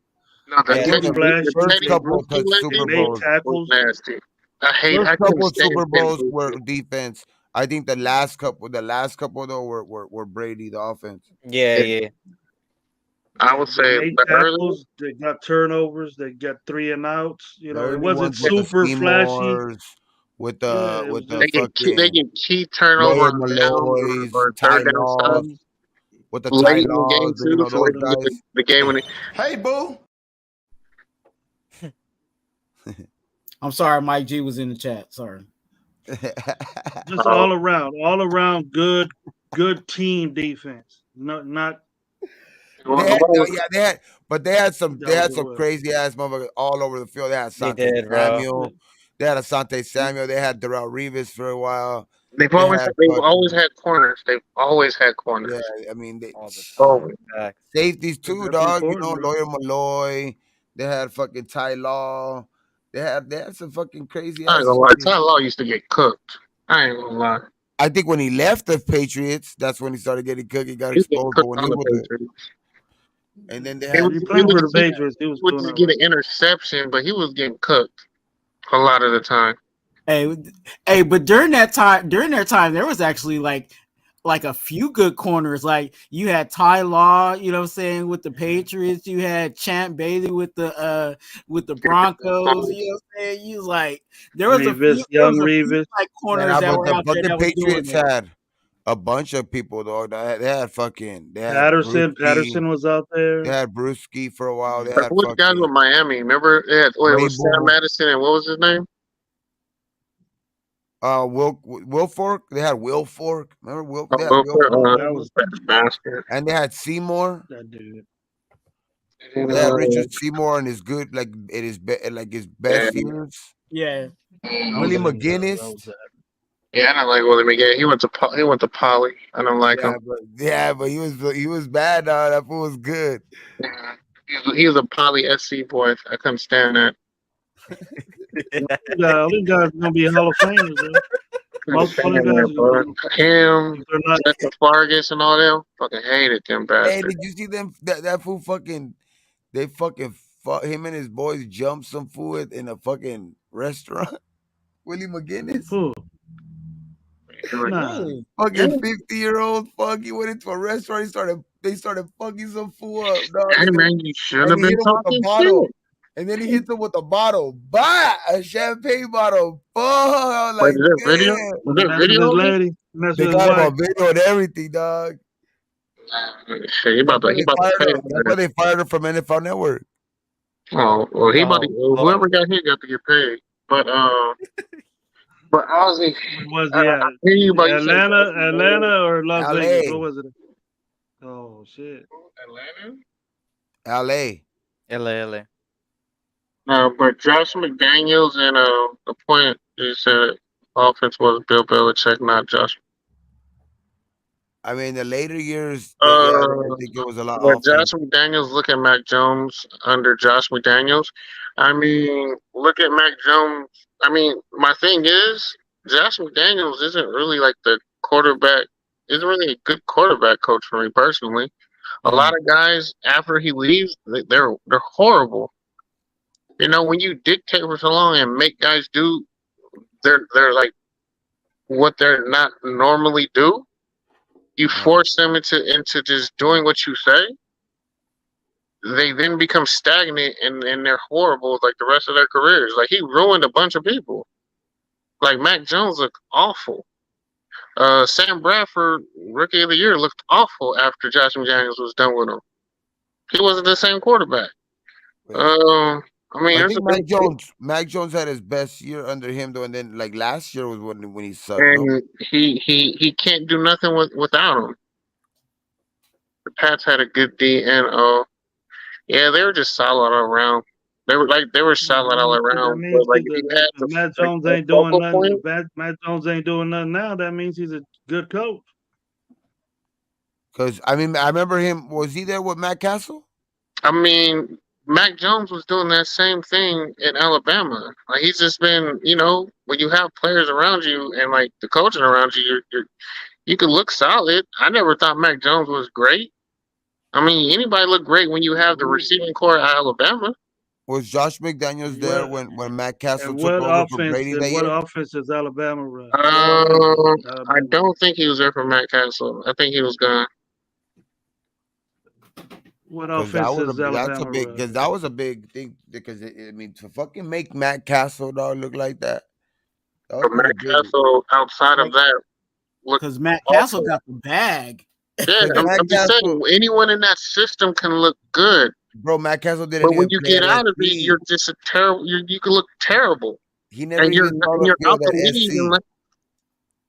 Mac Jones might be out the league next year. Who? That ain't coaching. That's just I'm sorry. That's not the league. Who's out the league next year? Mac Jones could be out the league next year. He could be finished. He could be like Josh. He could be like Josh Rosen. Oh no, Josh not with what's his name is his OC now. They got that. Like if Mac has like another bad year, he's a backup. Hey, no, he ain't. He got another chance. All he got to do is come to the West Coast. Who? Mac Jones. He overrated, bro. He's been overrated since Bama. You know, McDaniels would be the first one to call. Hey, come on over. He had a chance to get him, and he didn't want him. Because he had a chance to get him. Belichick didn't want to give his ass up. That's probably why. Not for collateral, not for capital. I think he chose who he wanted. I think he got the guy that he supposedly that he thinks he could mold into the guy he wants. Because this is the original guy. This is the original guy. You know what I mean? That he wants. I have him in my mind, but I forgot his name. He used to coach the Texans. I'm not proving your point, and you're not proving how he's a good offensive mind. He's only done it in one place when he has structure from someone else. When it's his structure, he can't do it. That's not a good offensive mind. That's a Patriot. Yeah, if he's under the tutelage of a great coach, and then offensive coordinator. Yeah, but how many offensive coordinators have looked great under Bill Belichick? How many guys have gotten head coaching jobs from Bill Belichick as offensive coordinators? And we said they were the next biggest thing. Eric Mangini, the dude who went to Notre Dame, him, who's Bill O'Brien. Like, how many guys have gotten jobs as offensive coordinator from that? And they're all offensive-minded guys. You forgot Josh McDaniels. They're just average coaches that excel because they're under like a really good coach and a guy who knows what he's doing. Anyone looks good with that. Let them do their own thing, and a lot of them go to bad teams, bro. That's their fault for signing that and saying that they can change that. They get the opportunity. If you had the opportunity to be a head coach, you think if you got an opportunity to go to a team that just went to the Super Bowl, Eric Mangini went to the Jets, though. The Jets weren't that bad. What are the odds of that happening to you or a playoff team? They're not going to fire their coach because you went to the playoffs. The Jets weren't that bad. The Broncos Usually were in a you go bad to a bad situation. team. The Jets has been bad for years, bro, When until Eric they got Mangini took sidelined. over, they were not that bad. They weren't. They were bottom of the. They didn't make the playoffs. They haven't been to the playoffs in 20 years. We're gonna be good this year. That's what matters, though. They haven't been to the playoffs in 20 years. They didn't make the playoffs last year. And we're having all this hype now that they're gonna do all this shit. We'll wait and see on that. We do it every year. We've been saying it about Cleveland. Now the Cleveland's fucking all hyped up. You can't stop watching them on the NFL Network training camp. That's all you see is fucking Cleveland, Dallas, and the Jets. Nothing about nobody else. You ain't wrong about that. You ain't wrong about that. It'd be I'm annoying. tired I'd of be fucking putting it on. what the Raiders don't have a fucking training. What the training camp? What the fuck going on here, man? What Not even happened? Kansas City, no one. Sorry, yes, It's just bro. them three. Hey, you know they wasn't gonna show anything about us on training camp anyway, because you know this organization keeps everything on lock. The best surprise that we got was freaking when we were on with AB and whoever on whatever that show was called. I forget what Hard the name. knocks. Yeah, that was the best surprise we ever got in the world, to see what was going on at training camp. Yeah. Let's see. When Eric Mangini took over, they were 10-6, and they lost in the playoffs to New England. In The last time that was how long ago was that? What year was that? 2006 when he took over. Yeah, because Herm Edwards was rebuilding the team, and then they fired him after he like built them up, and then they gave the team to Eric. I remember that. Got him He to the got playoffs, fucking. and then he got killed against New England. And then Josh McDaniels is the coordinator. what? The 2016, Yeah. 2006, New England. Yeah, Josh McDaniels was the coordinator. He took over after Eric Mangini left. He took over after. Yeah, but that team was went to already Notre built, Dame. so it's like He came after what's his name? That went to Notre Dame. Who? McDaniels. I didn't say that again. I didn't hear you. He came on right after what's his name left. When the guy that went to Notre Dame. Charlie Weiss. Yeah, he took over for Charlie Weiss. He took after Charlie Rice. Yeah, He was on because that Charlie staff. Weiss left, then Eric Mangini left, and then who was the big black guy? The defensive. Yeah, he's a defensive coach. Was it Romeo Cornell? Romeo Cornell. He was there for a while. Yeah, because he had like Bam Bam, like right off the rip. He was a good defensive coordinator. He was the reason why they built that. He was the guardian of that defense. The only one that I like out of the Patriot tree, to be honest with you, is I like Vrabel. Vrabel was good. Brian Flores was good though too. Brian Flores is he is a Patriot tree guy. Bill O'Brien wasn't bad. Oh, you're talking about coaches. Yeah. Yeah, Bill O'Brien has a winning record as a head coach. So he technically is not bad. You know what I mean? He's gotten his team to the playoffs. Texans? Yeah, he gotten his team to the playoffs too. Yeah, the Texans were pretty good with him because that's when they had Deshaun. They had Deshaun. Oh, they made it to the playoffs, so they were pretty good. So like so he was technically not like a losing head coach. You know what I mean? They even made who was that looked good? Brock Osweiler. Who was that they had over there? He came in and beat us. Who? When? Brock Osweiler too? Yeah, don't you remember?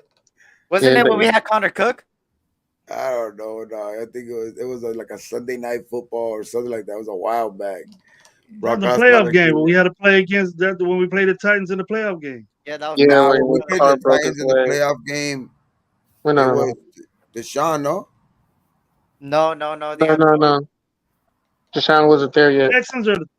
Oh, okay. I was thinking you said Yeah, Titans. In Deshaun was still, he was 2016. still Yeah, playing. 2016. Yeah. yeah, I it's think kind it of. was Brock, but like they fucking kicked our ass because our quarterback. So we started with McLaurin, no?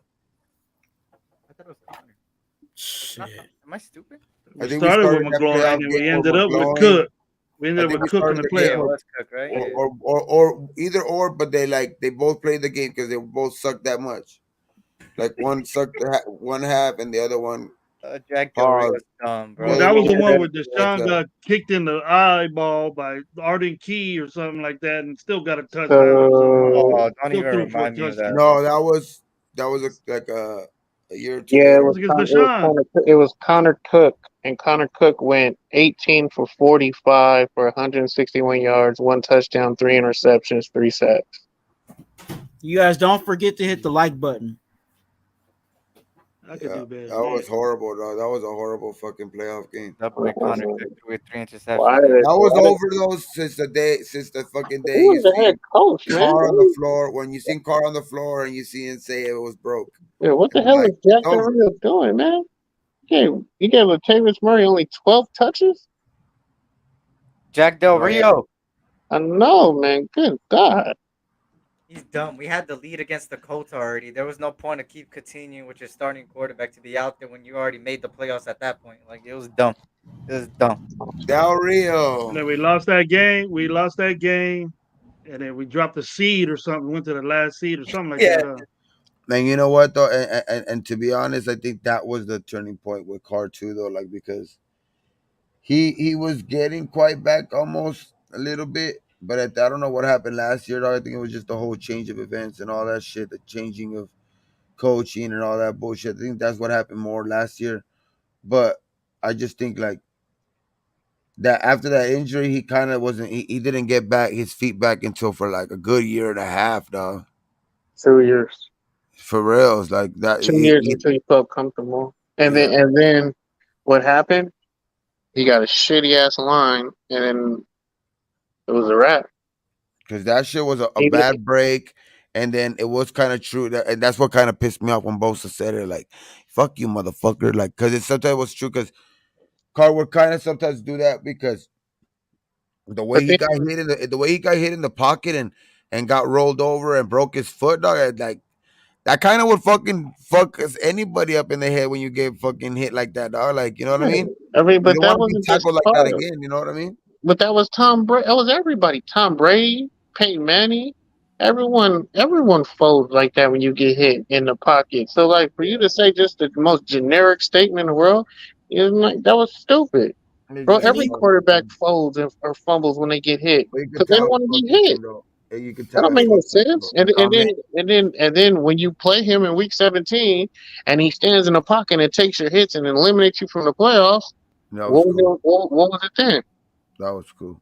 Because he was hit like 4 times standing in the pocket. That's why I think it took a while for him to get back to what it was, and I think that's what kind of fucked it up. Because I think if he would have never got hurt, that playoff game would have been ours.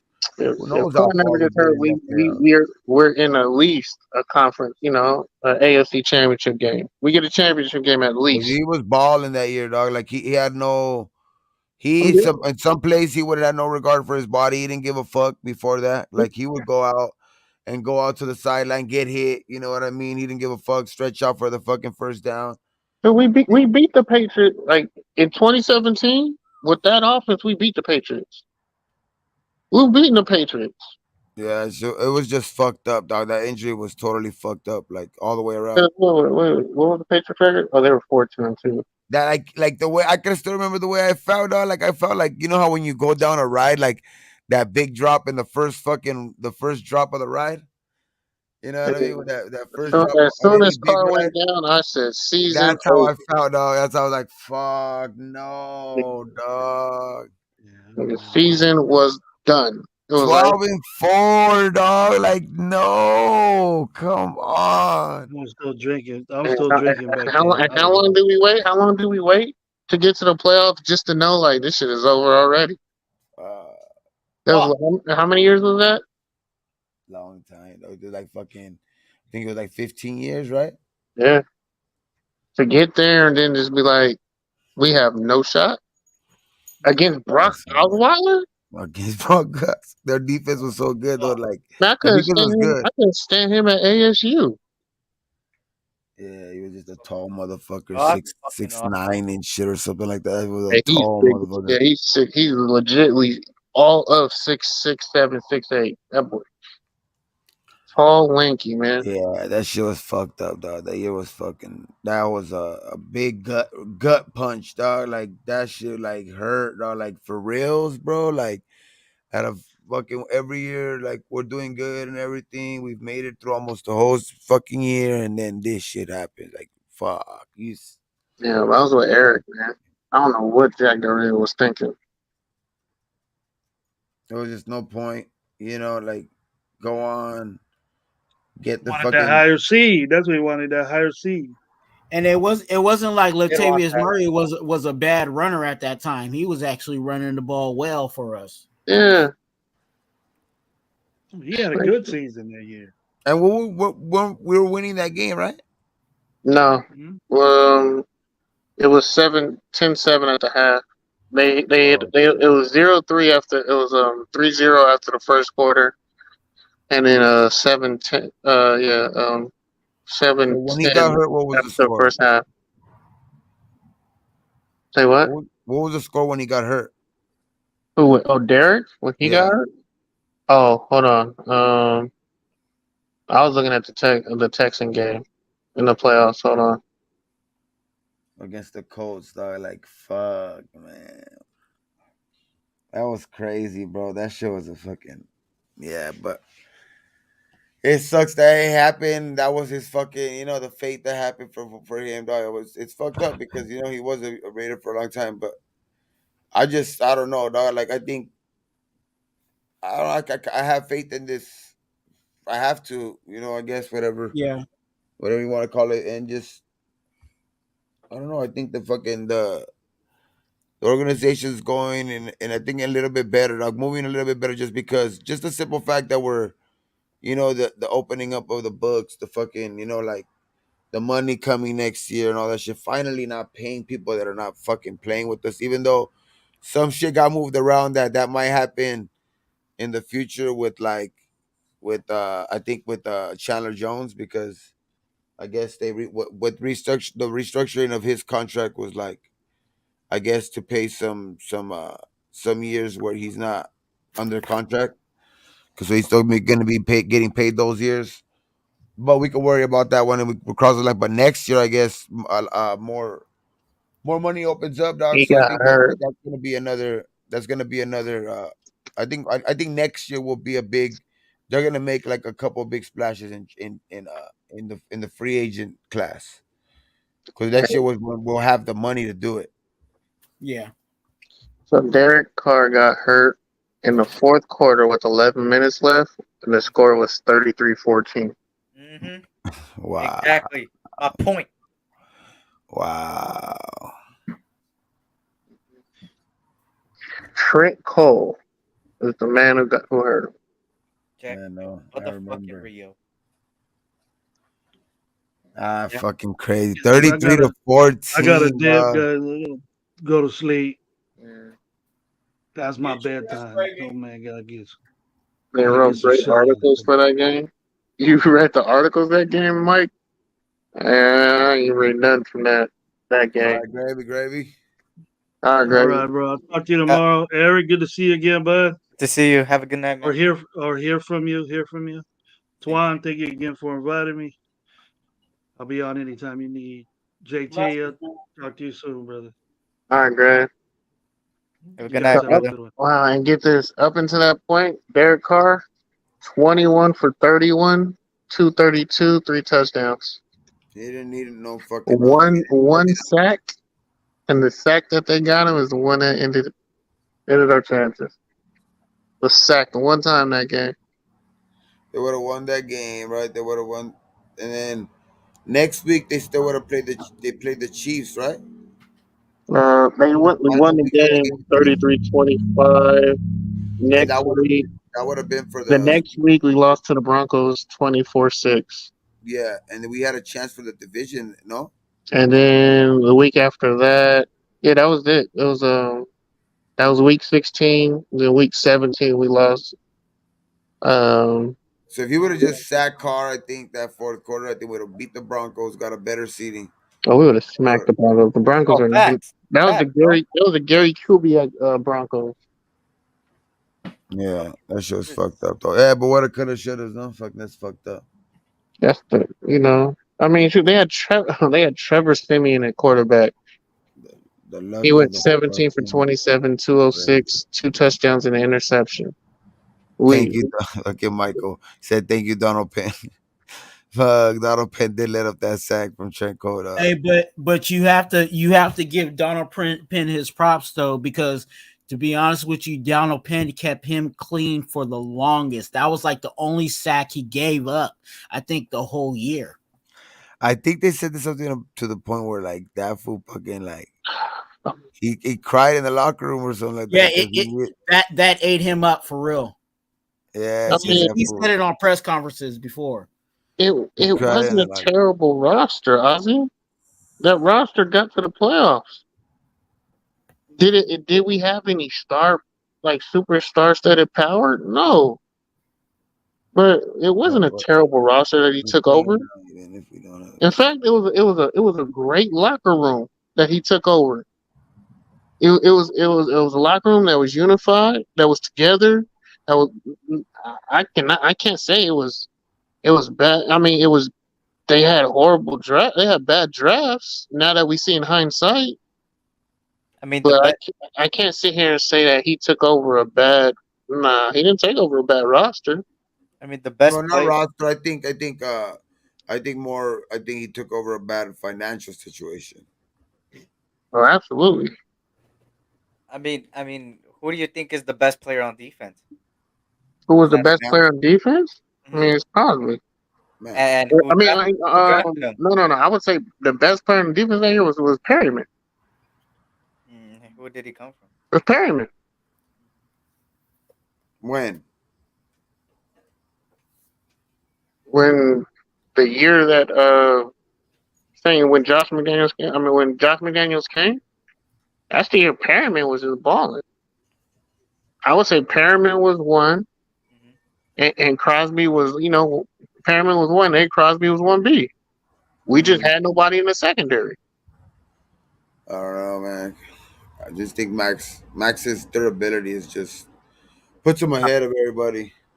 Yeah, I mean Max is Max, but Perryman was just for what he was getting paid, what we were expecting. I think the last year with Gruden and half Gruden, half Basaccia, that's the year Perryman balled. Because that's the year he played more games. I think last year he missed more games. But that's the roster he took over. Yeah, but Perryman missed more games last year.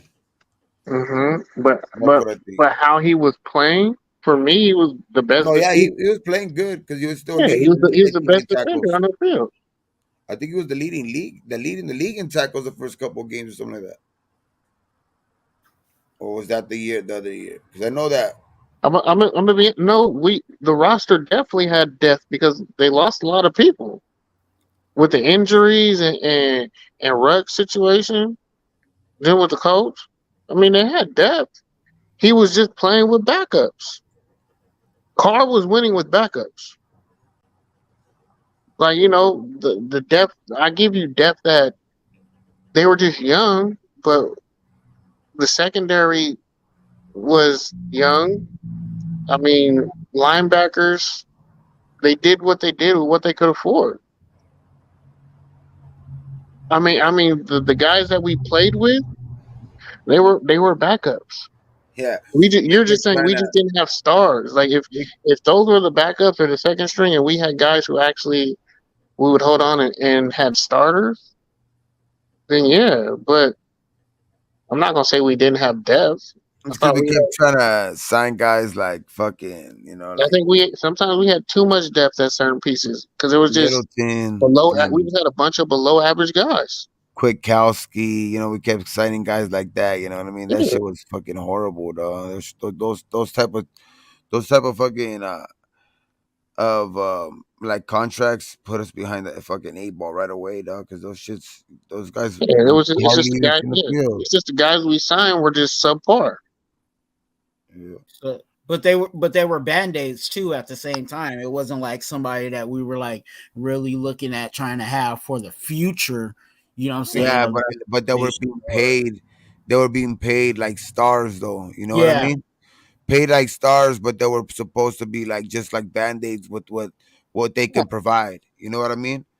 With the yeah. type of play that they could provide, they were like band-aids, but they were getting paid like fucking stars and shit. So it's like fuck, bro. Like, and I think that's where I think this regime will does do a different job in to where like they kind of set on a number and they like kind of like sign those guys to that, and they've been smart and like been able to get guys paid like like max and shit like that. You know what I mean?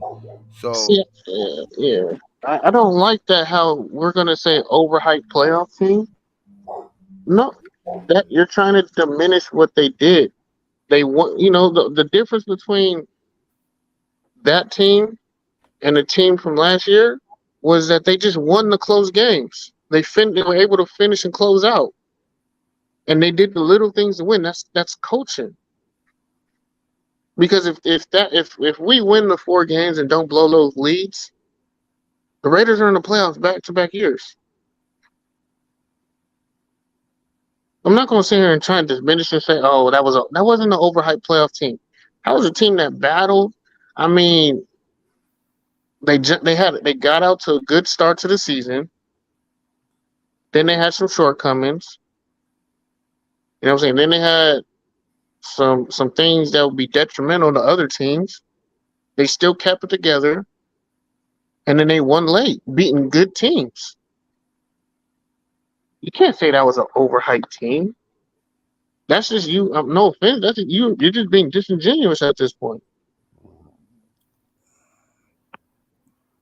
yeah, but I just think that fucking last year though we could have been that same type of team. It's just that I don't know, bro. It was just something that like I think it was had to do a lot with the all the way around. You know what I mean? With execution, with bad coaching, putting him in bad spots too, like Yeah, first year type shit, and like I just yeah, think that had to do with a lot of it. You know what I mean? That had to mm, do with a lot of and shit. yeah, and they're paying Littleton because Littleton restructured his contract how many times with the Raiders? Exactly. How many times did he do the Raiders Because a they solid? because they signed him to that fucking initial bad one. Yeah, So then they were like, he was doing them a solid, but also doing them himself a solid too. Because he was like, "Fuck it, hey, I'll take the money right now. Shit, you're gonna keep paying me either way, no matter what." You know what I mean? yeah. I mean, So but it's but like, honestly, they had to do him a solid because he did them a solid for so long. He yeah, kept giving them team favorable deals, and now they're like, oh, well, now we're still paying Littleton, as you fucking should. He uh, wasn't getting the value of what he was signing on for. What we're paying him. wait, what? What facts are you trying to sit here and say? Like, what facts? You're trying to sit here and use COVID. I'm sorry, every team went through COVID. Every team went through COVID. Every team went through the same restrictions. And I think we got hit with COVID more than any other team. And we had to battle through it more than any other team did.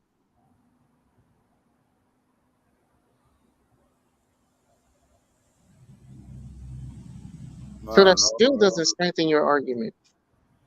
Did we break that? We did face like 3 quarterbacks in a row where they were their backups. Good teams, go look at the Browns team. What about the Browns team? What am I looking at?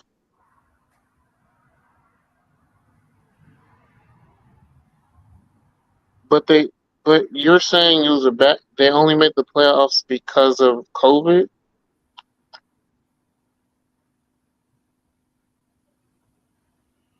I mean, I wouldn't like take, but I would say like they kind of help in some games, but I also say though like we also had that opportunity to beat, the fucking team that, went to the Super Bowl that year. You know what I mean? That shit was like, we had the opportunity right at the end to be like right there with the fucking, the team that went to the Super Bowl that year and the Bengals. So it was like we were right there. You know what I mean? That team wasn't like, it fought, dog. That Raider team fought. You know what I mean? They were like fighting for their coach and shit like that. I wish that shit could have happened last year. Like, but you know what I mean? I think last year, also because like we say, dog, this is football. There's 53 guys, 53 attitudes. So like the chances were gonna be hard anyway. Were slim from the beginning for everybody to get on the same page, especially when you heard, already like little shit from like certain players when they were being interviewed. That they wanted to keep Versace, they wanted to do this, they wanted, like, so like they were already like it kind of looked like they were already going into the year with, a fucking a locker room divided, because half of the kind of like there was still already a big portion of the team that still kind of was looking at a different direction altogether when, they kind of feel like they were blindsided when they hired McDaniels anyway. So like I think it was just like I think it was asking a lot for them to for like, especially with the way we started last year, especially like 1-3, that didn't help. You know what I mean? Because you guys started throwing people under the bus. It was crazy, bro. After that, it was just like one thing after another, snowball effect, and it was just like it just failed marriage from the beginning, dog. That's what it was, and I think that's why I think you see a lot of this year off season type of moves where he's trying to get guys that maybe he thinks that he's are coachable by his way or his standards or something like that. So we're gonna see, dog. It's fucking right around the corner, about 38 days away, dog. So we're close. Uh, and I hear you, but the Browns were predicted to win 11 games.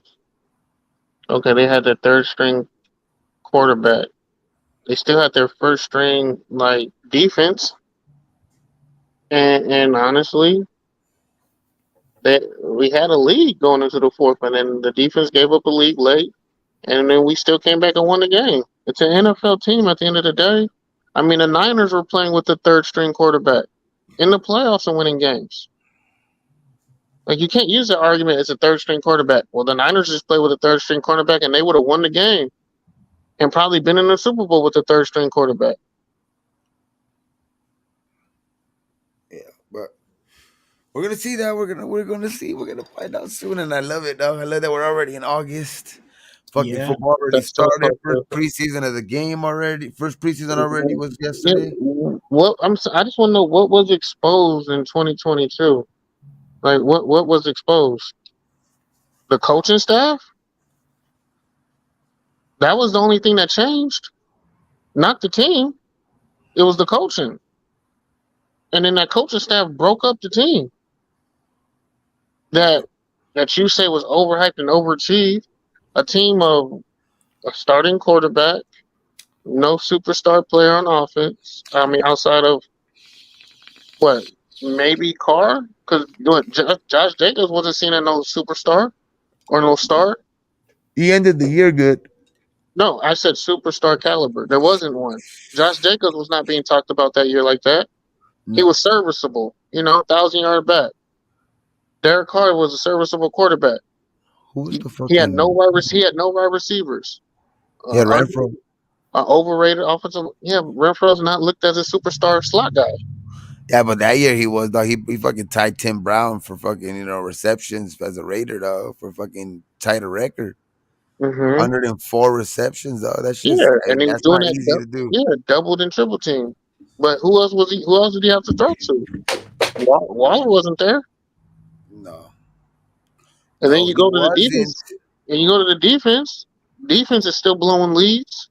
That's why I feel encouraged about this offense, because I feel like we There's haven't no way got you can say that team was overhyped. for the longest we haven't had any production from the tight end room. So if we get 2 years now, dog. 2 straight years. if we just get the baseline of a tight end this year, it'd be better than what we've had. You know what I'm saying in the years. That's why I'm saying, dog. We wouldn't even probably be in this situation if just Waller wouldn't even got like if Waller could have been Waller, dog. You know what I mean? Like Yeah. I think like that shit would have opened up even the fucking field way more for Adams, Jacobs. Like that shit would have been so crazy, dog. But like that was a big disappointment last year, where like especially coming off of his already hurt year from the year before, you thought, fuck, he's gonna come back this year. You know what I mean? But like I don't know. That's why it's fuck. Break my back, dog. This shit. Gotta get strong again, dog. You know what I mean? But I've been doing my workouts, dog. So, but nah, I just think, bro, it's gonna We'll be see Gabe in camp. it's gonna be be like Bobby Boucher out there, dog. Yeah. But yeah, I think we're gonna be good, though. Dog. I But think that's not okay. I hear you saying COVID protocol. That's not the Raiders' fault of COVID protocol. If you're gonna break COVID, that's your fault for going out. like it It's not, might. and you can't hold that against the other team. That's your fault.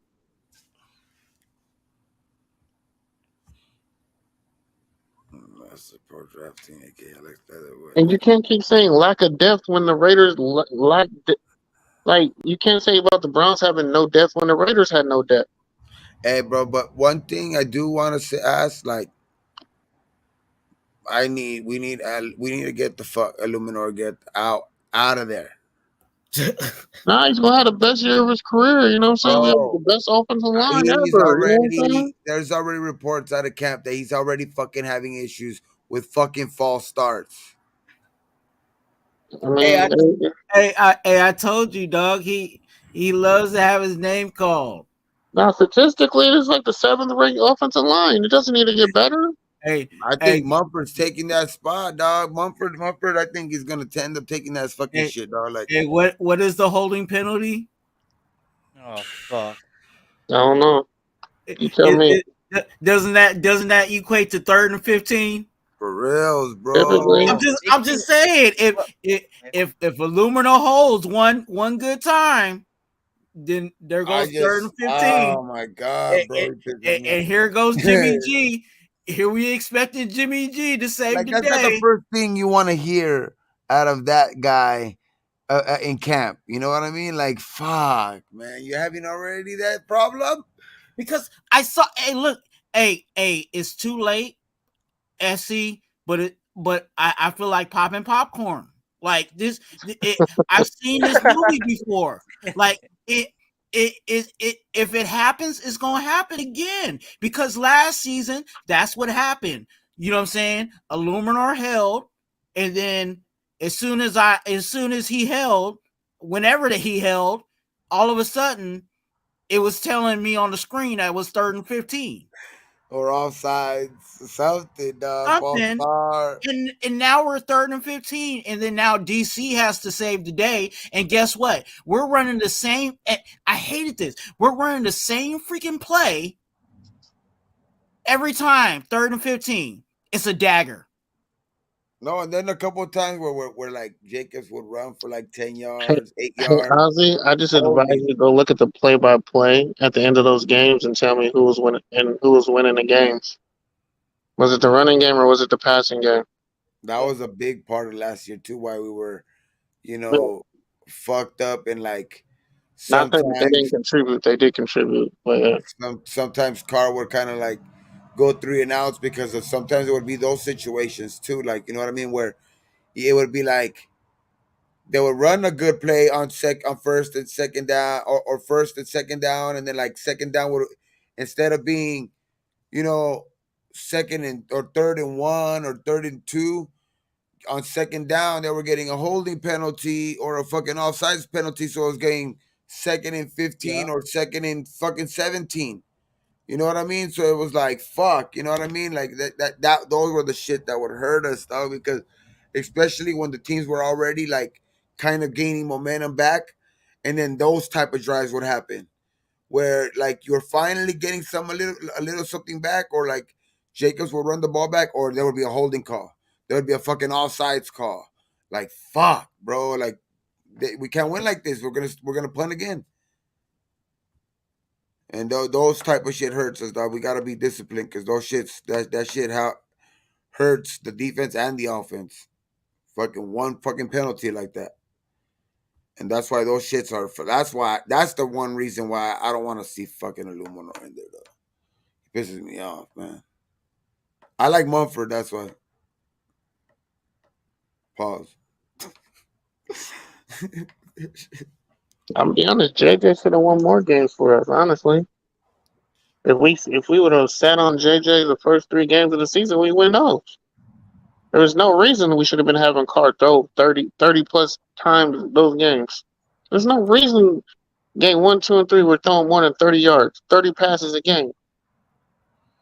Yeah, That's game not one. Derek Carr's game. You got Josh Jacobs and 3 other backs, and you're throwing over 30 times for what? Game 1 though, like I don't know. Bad Bro. scheme. That's bad play calling. That shit was bad because like, and honestly, I honestly felt they did that because, and that's what cost Josh Jacobs his 2,000-yard rushing season. He should have had a 2,000-yard rushing season this year, or at least close. There's no reason not to. And that was Josh. That was just Josh McDaniels. Because because he got some yards in the first 3 games, so but.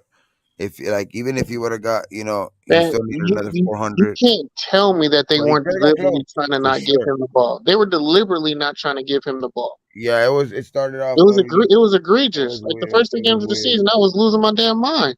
It was fucking. I was going off because and it wasn't helping though either though. Like in that Charger game though, like Carr kind of started off. The whole offense kind of started off like. I literally was trying to make too many big things, like, you know what I mean, early, and he threw into like triple coverage, and then Waller fucking got the jitters, like he missed balls that were hitting his hands, dog. You know what I mean? Like it was just like, fuck, bro. Those games were fucking very frustrating, especially being there, dog. Like those shits were like very fucking frustrating, dog. Like.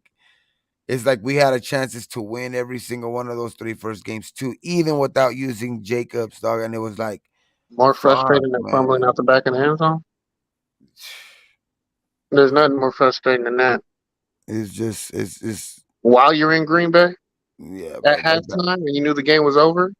I was telling my people, let's leave. The Tennessee game, dog. That was all like Waller, dog. Like he literally caused 2 interceptions that Carr threw because one of them hit his hand, went up in the air, interception, and then he fucking missed the 2-point conversion. So it's like I said a bunch of things positive. I literally was defending the playoff team. What are you talking about, Michael? Were you not just listening to what I was saying with Ozzy? That's why That's why last year though too, I blame a lot of a lot of it had to do with, of course, I'm not gonna let fucking Jake, even though I'm believing in even though I'm believing in them this year. Even though I'm believing in them this year, I still in McDaniels that he's gonna turn it around. Like there was instances where, of course, his play calling was predictable. His play calling was downright fucking ugly. But I also blame a lot of it like on execution, dog, and all the players, not just fucking Carr or whatever. Like and a lot of the players, dog. Like you know what I mean, where guys not knowing what routes to run or what play and shit like that. You know what I mean? And like, it just was, I don't know, dog. It just sometimes it was on both. It was kind of a shit show all around. You know what I mean? It just didn't work. Even missing him, he still set records. That's what's going to happen your first year. That's what's going to happen your first year. It's a learning curve. The fact that y'all was expecting Super Bowls is the problem.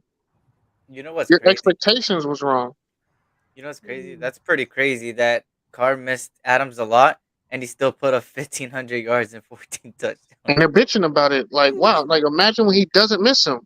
What's going to happen? Yeah, because he did get 100 receptions, but He was targeted nearly 200 times. He was targeted a lot. He was over targeted, and they underused the running game that they said that they were going to use, which is why they brought in all those backs. Yeah. You I know mean, why they ended up you using know why he was over JJ. target? You know why he was over targeted? Because we were in 3rd and 15 and we kept running dagger. And guess what? And guess what? Guess what route DA is running on dagger? The primary route on dagger. So that And you know means what the I ball's also going heard? to DA on I dagger. think what I also heard was the concussion problems with Renfro. You know what I mean? Yeah. Fucking Holland's not Oh, being right, all consistent eyes. enough. Holland's Holland's not being consistent enough, and then getting no Yeah, production out not of the tight end. the not first knowing the playbook. his first No action production of out the of the year, tight end remember? position, First though. game of the season after not playing no preseason games, and you thinking your quarterback is going to be accurate. Josh Jacobs even said that Hollins didn't know the playbook. Yeah, and then just like you know what I mean, like And the and you simple still fact throwing the that ball 40 times your first game. Like, make it make sense. and the You simple fact you you're not you getting know you got no. guys who don't know the playbook, yet you're throwing the ball 40 times. You know what And, play haunts me? That Renfro into Adams when he tripped him when they collided. Oh my god! Remind me. That last play of the Chiefs game where they Yeah, collided with each other, bro. no, but like where we would have beat the Chiefs.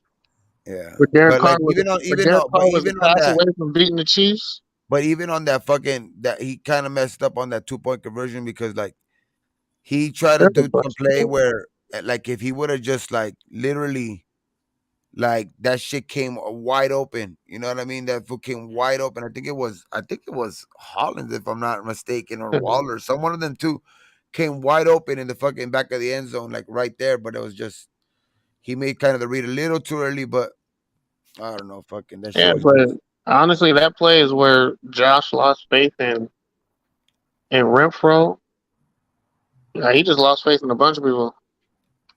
yeah. Renfro though, Renfro's gonna redeem himself though. I think this year. I think that's gonna help out with the offense. Renfro's Him, looking good in camp. Jacoby Myers too. You know what I mean? I think even Michael Mayer, Austin Hooper. I think that's gonna help out. You know what I mean? That shit's and then of course you know you got fucking I Da. I personally think we have a better receiving core than last year, bro. Yeah, DeAndre Carter. I I think You know agree what I I with mean? that term, but I the think thing so is too. then why get them stable backs? Then make it make sense. You could have went somewhere else with them draft picks instead of just picking running backs and I mean, building your running back room. well, you need them running backs right now. Like, what's the point of even drafting these guys if you're not going to play them? I think Samir's gonna get some playing time this year for sure. They're forced to because of the guy that they have doesn't want to play.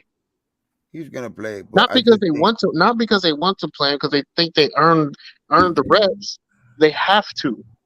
I think Jacobs will end up playing either way. But either way, I mean, he's eventually going either to play way, because this is too much money to lose. yeah. Yeah, But I he's think going. either way, though, I think Zamir's gonna get some good playing time this year, though. Just because of the simple fact, like you also don't want to fucking really wear down Jacobs. But I mean, if he's running the ball, you gotta run the hot hand. But you know what I mean. But like, it's I think Zamir. I mean, the way that what I've been hearing out of Cat, supposedly he's been looking better. So you know what I mean. Let's see. Let's see. I mean, hopefully he gets at least a little bit more carries than last year. You know what I mean. Let's see if he could at least take He some load lost off of, faith in them because they weren't healthy.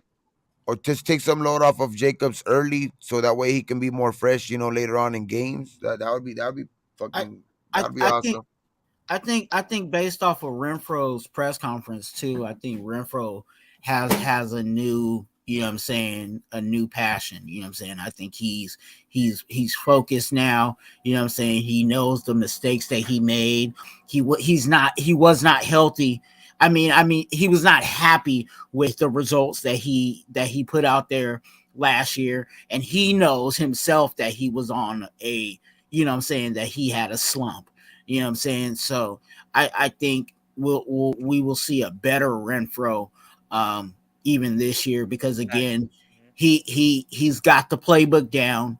You know what I'm saying? He knows the playbook now, but also just having that mentality of, look, I let my boys down last year. I'm not gonna let them down this year. You know what I'm saying? I agree. I like that, but it just sounds like PR talk. To me, Hmm. like until you show me I that mean, you, until you show me, I it's can't still like, wait to see. Yeah, but I hear you. that's what he's I love saying. hearing it, So but you gotta show me, man. You gotta show me that you actually in the Gonna playbook happen though. and you're aware of where you need to be and what you want to, you know. Like, you gotta show it. And what I do know that if he does it though, that I agree. there's You some gotta guys let that Renfro pick it in, but I feel as a coach, you need to put your guys in position to win. no, Like what I do you gotta though, like utilize their strengths. even if like Renfro goes down, were to go down, I thought this year, I think even like that though, like with the DeAndre Carter, with even like Trey Turner, like that, like the guys that we picked up, I think Trey Tucker. I think with those guys that we picked up, like those guys can be, I don't know, man. I think those guys could be surprises too, man. Because those, I like, If it's another especially DeAndre Carter. it's another if. That's even if they even get in the game.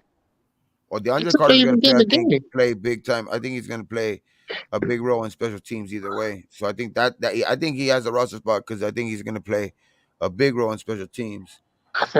Uh, I can see that, but I think he deserves an even bigger role for how he played in San Diego. He showed Oh what he yeah, could do. that's what I mean. But He would torch us. I think that's what's gonna keep Renfro on his toes though too because he's right behind him.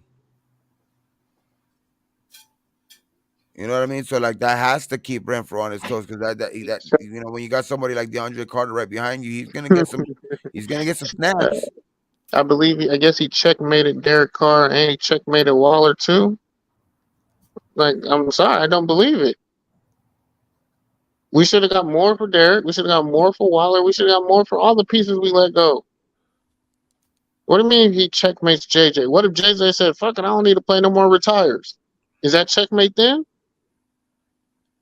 We get 10 million. all eyes, I got Jacoby Myers as our number 2. And the reason why Correct. is I feel like that gives us a versatility. That means that there might be situations where Jacoby Myers, because he knows his offense like the back of his hand, it could be a situation where he could be the number 1 receiver on certain plays, and DA will be like the second. You know what I'm saying, in certain situations, and that might even bring a confusion to the defensive side of the ball. So just having that, I think Jacoby Myers is going to be our number 2. I agree with that. I believe that I like 100%. Because I think he's going to have very He's a favorable bigger matchups. he's a bigger receiver anyway, so I think he would be more fit to play that number 2 receiver. And then you have Renfro as to play his natural, slot spot right there in the slot. Just chilling, be the safety valve, and then also having a hopefully a Austin Hooper or what's his name could develop in Michael Mayer.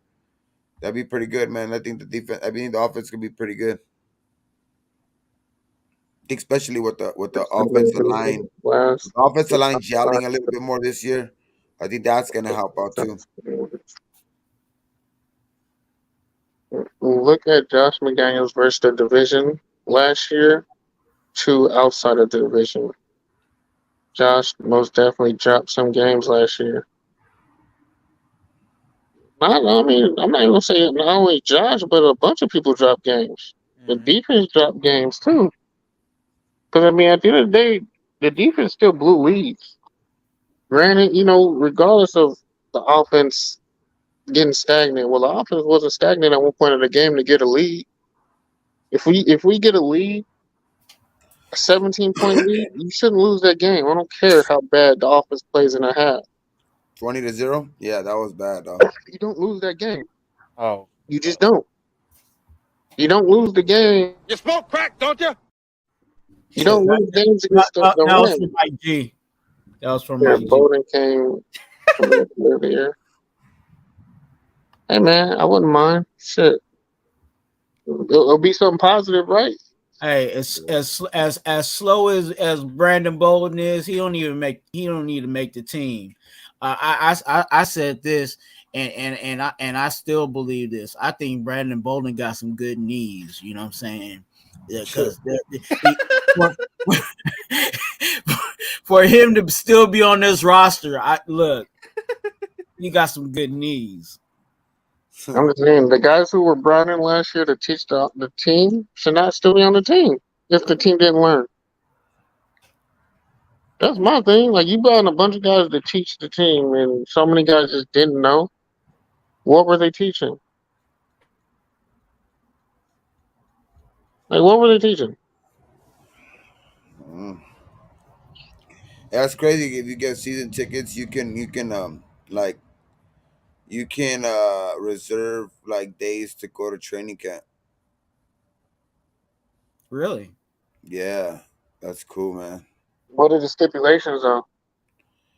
I don't know. That's I just heard that like if you get season tickets, like you're on the list and like you're Oh, you're you're available to like and you gotta sign up. Like it's like first come first serve though, but you gotta like sign up once like they like put out that list like the for like training camp and you can get on that if you get on that list like they'll let you in like a day and you schedule it and then you just go in like that's how Shit. because I think Samoan Raider on his channel because that's how he explained it. He said because that's how he was able to get you know some footage of some of the camp on his vlog. yeah. Yeah. Yeah, that was pretty cool. They did that in Napa. Like they I guess they gave like priority to the season ticket holders. Oh yeah, that's standard. Yeah, Oh, that's the standard. yeah. Where you can Yeah, reserve it before they go to the general public, yeah. and Yeah, then that's pretty cool. Though. they don't sell Pretty anything cool. in there. This is like walk-ins.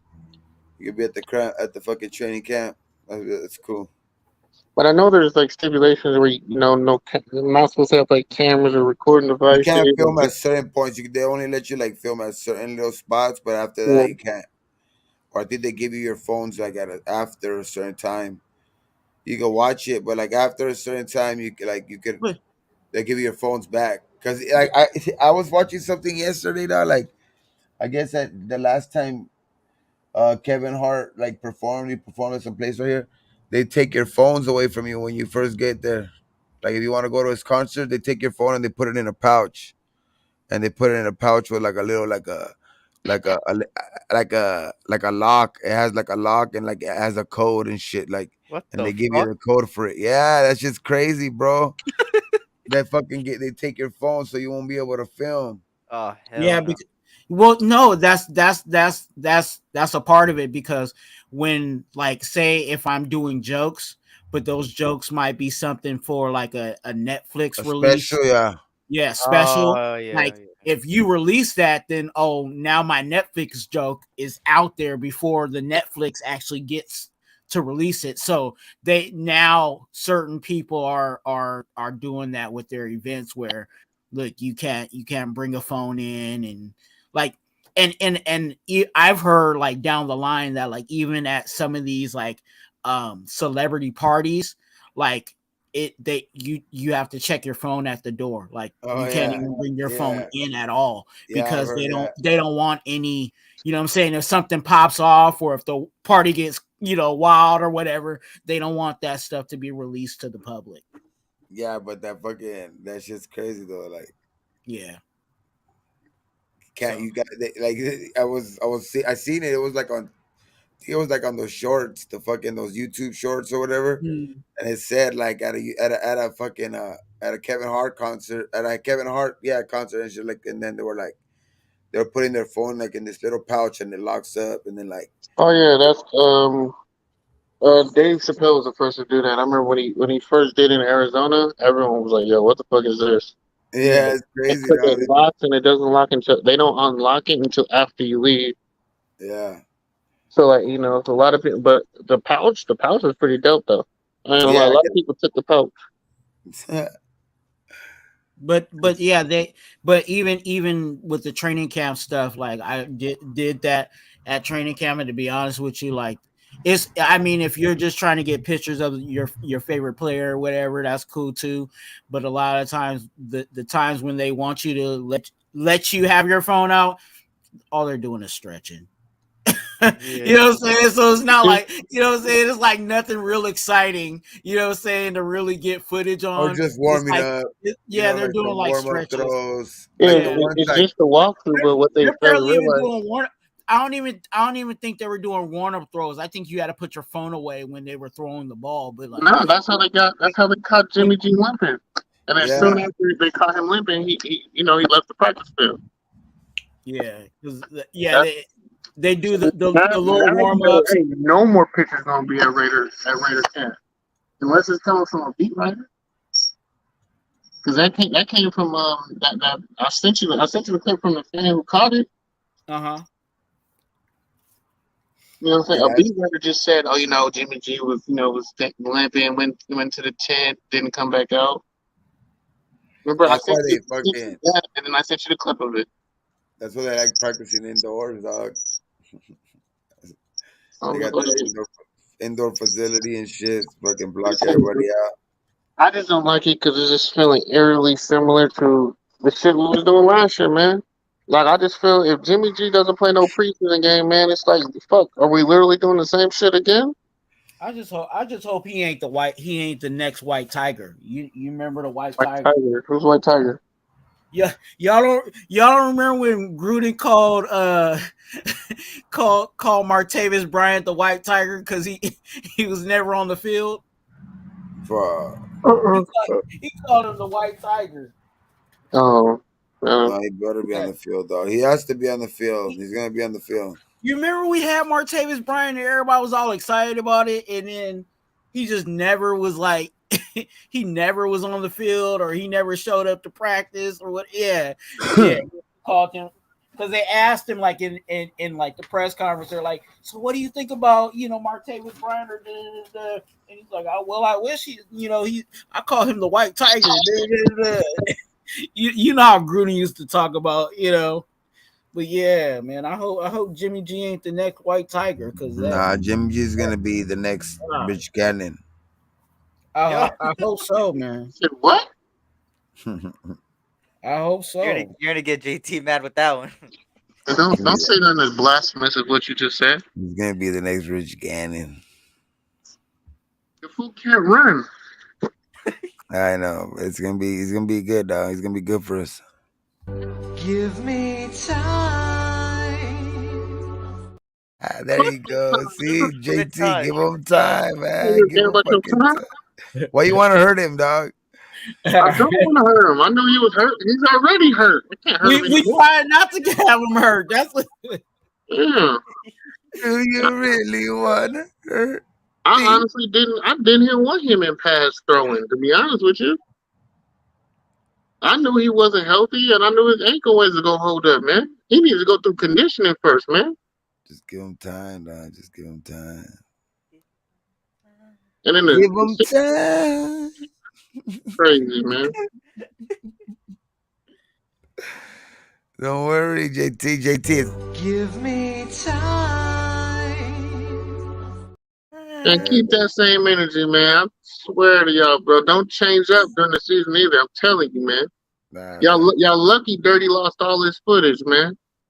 Because I would be pulling footage of all the arguments we had and everything. Y'all lucky I Oh, can't we're get gonna that. be good, dog. Don't trip, Y'all dog. lucky We're I gonna can't review my old takes. get you on that eat like how you said you love to eat crow watch. That's It's gonna okay. be good, dog. We got the clips now. That's why I'm here now. Make sure We're y'all gonna say what y'all win. was saying. We're gonna Y'all better win. keep that same energy. We're I gonna win. want to hear no changing up during the season. No changing, no. No changing. Don't change up. Nothing. We're gonna be good. We are looking up. Yeah, we better. Moving on up Oh, man. to the east I said side. last year, I said, we just need to prepare for the Super Bowl because we're going to have home field. That's why I'm pissed off. Deluxe apartment in the sky. Man, we're going to be watching the game from our house, man. It's just crazy. I'm tripped, dog. That's that. Like nowadays, it's the best seat in the house at home. Oh, no, the best seat is in the locker room. Your own locker room.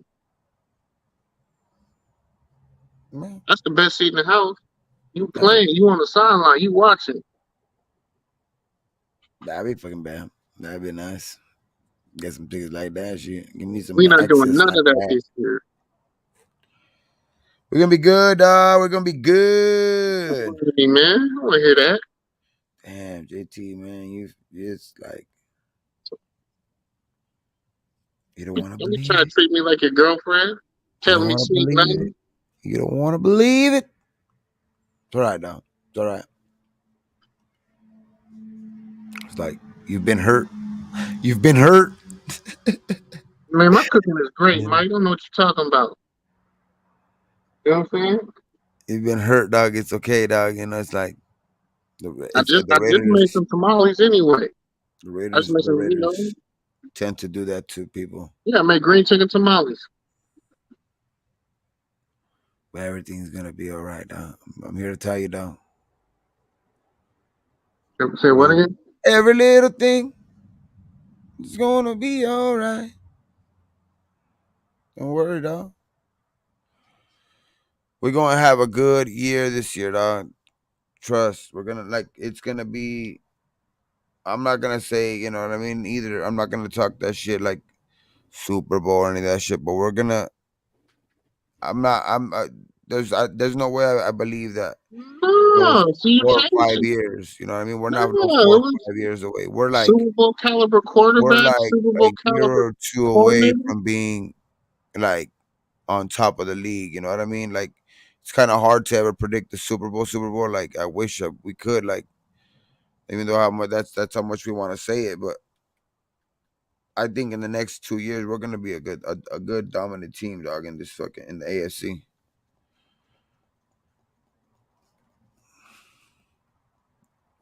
Super Bowl caliber quarterback, from what everybody says. Super Bowl caliber head coach. They've been there before. They've done it before.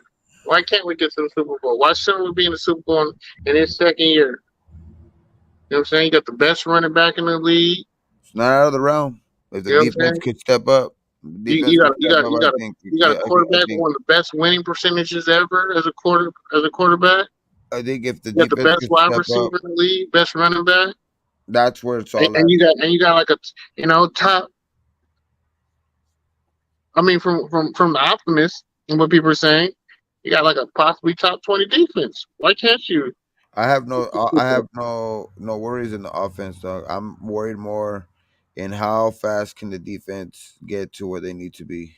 Can they be more opportunistic? Can they be fucking better in the red zone, on both sides of the ball? And like, it's just as long as you can be the team that you're trading, like you're the one that's like your defense is bending, not breaking. Like you're the one that's causing field goals and not fucking touchdowns, because it always seems to be happening to us. And like we're in the opposite, because we were like the fucking the worst team. But like when it got down in both sides on both sides of the ball in the red zone, we were just like very very bottom half of the fucking like of the league, in both sides of the ball, defense and offense. So I think if we could get up good on both sides of the ball and just on that, I think we could even be a better team. Because that's a big part of the fucking you can't be trading 3 for 7. That's facts. But I think we're gonna be good. I think I think it all depends on how fast the defense can the young guys can pick up the schemes and or the even the guys that we got. But if I think if the defense could be fucking top 15, which that's what I was saying. I think if we can get into like the top 20, we're like we're right there. I think we could be a team Top 50, hovering at top the end, 15? like hovering. But if we're a top 15 team, I think we're in the mix at the end for a fucking wild card or anything. I think if we're a top 15 team on defense, I think we're there, because I think our offense is good enough to get us past that hump. Are you saying if we're a top 15 team or that we can be a top 15 defense? If we can get there by the end of the year at top 15, I think we can make it to the playoffs. But I think it all depends on how fast we that defense gets better, dog, because that shit's been an Achilles heel for us for a while now. And you know, Regardless who's that quarterback, it's like sometimes we gotta put up fucking 40 because the other team's putting up 38. You know what I mean? So it's like that's been an Achilles heel for a while now. So like I think the defense, it's all like how fast can we develop these draft picks, or how fast can we these guys that we did get, like, or the third fucking year guys in Diablo and like guys like that, bro. Like how fast can they get better? But the defense, I think the defense is I think that's where I got the most question at. I think it starts with our D tackles. I really do. I feel like, you know, our D tackles are going to have to really. I think that's where our defense is going to start, and I think that's where our defense is going to end. Is where our D tackles are. I just, even based off of what I see, you know what I'm saying, just out of training camp, you know what I'm saying, with our secondary, I think our secondary is going to be fine. I think they'll be fine, but if our D tackles don't get it done up front, it's gonna be tough on the back end. Yeah, it's gonna be a good year, man. I don't know, man. It's gonna be fucking interesting, that's for sure. 'Cause we got we got people, we got fans on both sides of the fence, and that's obvious, dog. You know what I mean? Like, cause I mean, and it's legitimate, dog. Cause both sides. Sometimes you can learn. Sometimes people can get too enamored with numbers and shit like that too, and I can sometimes could be a prisoner of that shit too. But sometimes numbers don't lie as well, dog. So we're gonna see that real fucking soon. That's for damn sure. Yeah, yeah. It's gonna be interesting, dog. The next couple of fucking weeks, the next just couple of weeks, like the next 2-3 weeks are gonna be crazy because that's when shit gets, the cuts start happening. Those first cuts, second cuts, and then you gotta get it down to like those last cuts when you gotta go from like 75 to 53. So it's like 20 cuts. Like fuck, dog. What comes out on that final list? And 17 then sacks. more guys get cut because you might see a guy that's released, that might fit your fucking team better than a guy that Yeah, you might have kept on for like a depth piece. So then more guys might get cut. So it's like it's crazy, dog. So those these last couple of weeks are gonna be crazy because a lot of crazy fucking releases get for like money wise and all that shit. Like at the end of the fucking when teams got to get down to 53, there's some crazy cuts at the end of those. You'll see some pretty high end players fucking be getting cut at that time. Like oh shit. So I think we're still that's gonna happen. I think we're still gonna end up doing something in when that shit comes around. I think we're still gonna be playing in that too. So like I think Ziegler's gonna be a player in that too. So I don't know, man. I think we're not still with our 100% roster, and I still think there's still a lot of For, cap left. for us or for them? So what do you mean?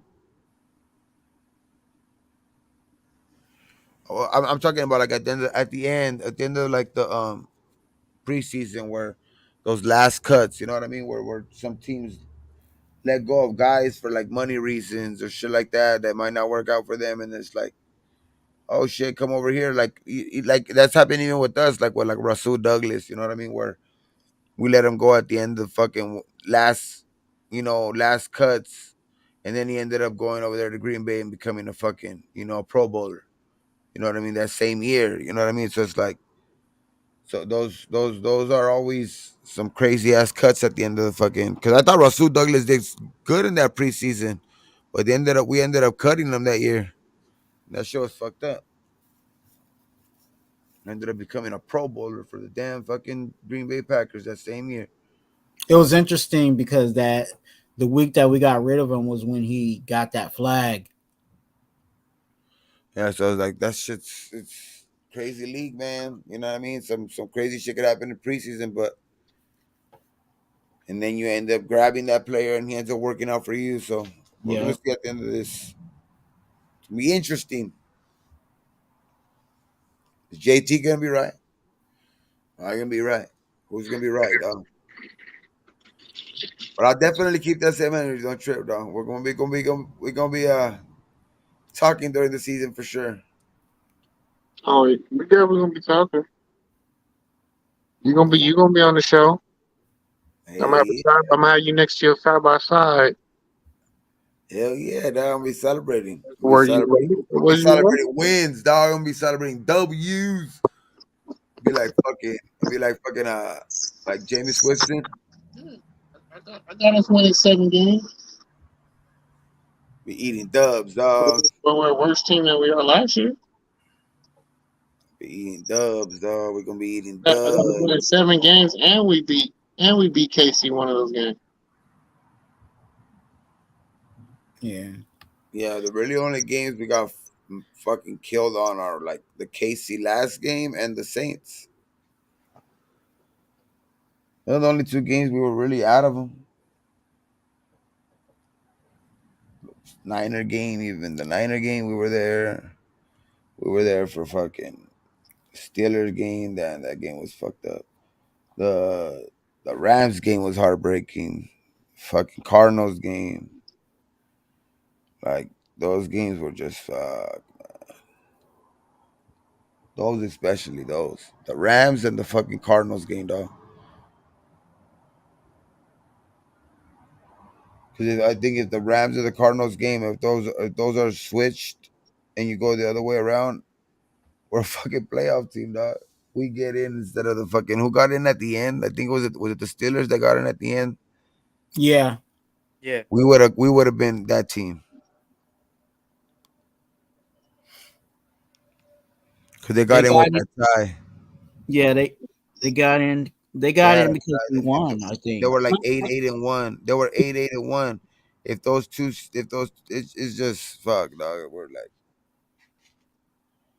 those two games That right there were that's killing, dog. crazy how like you think Heartbreaking. that tie game doesn't mean anything, Man, but something then else. later on like it means like the world.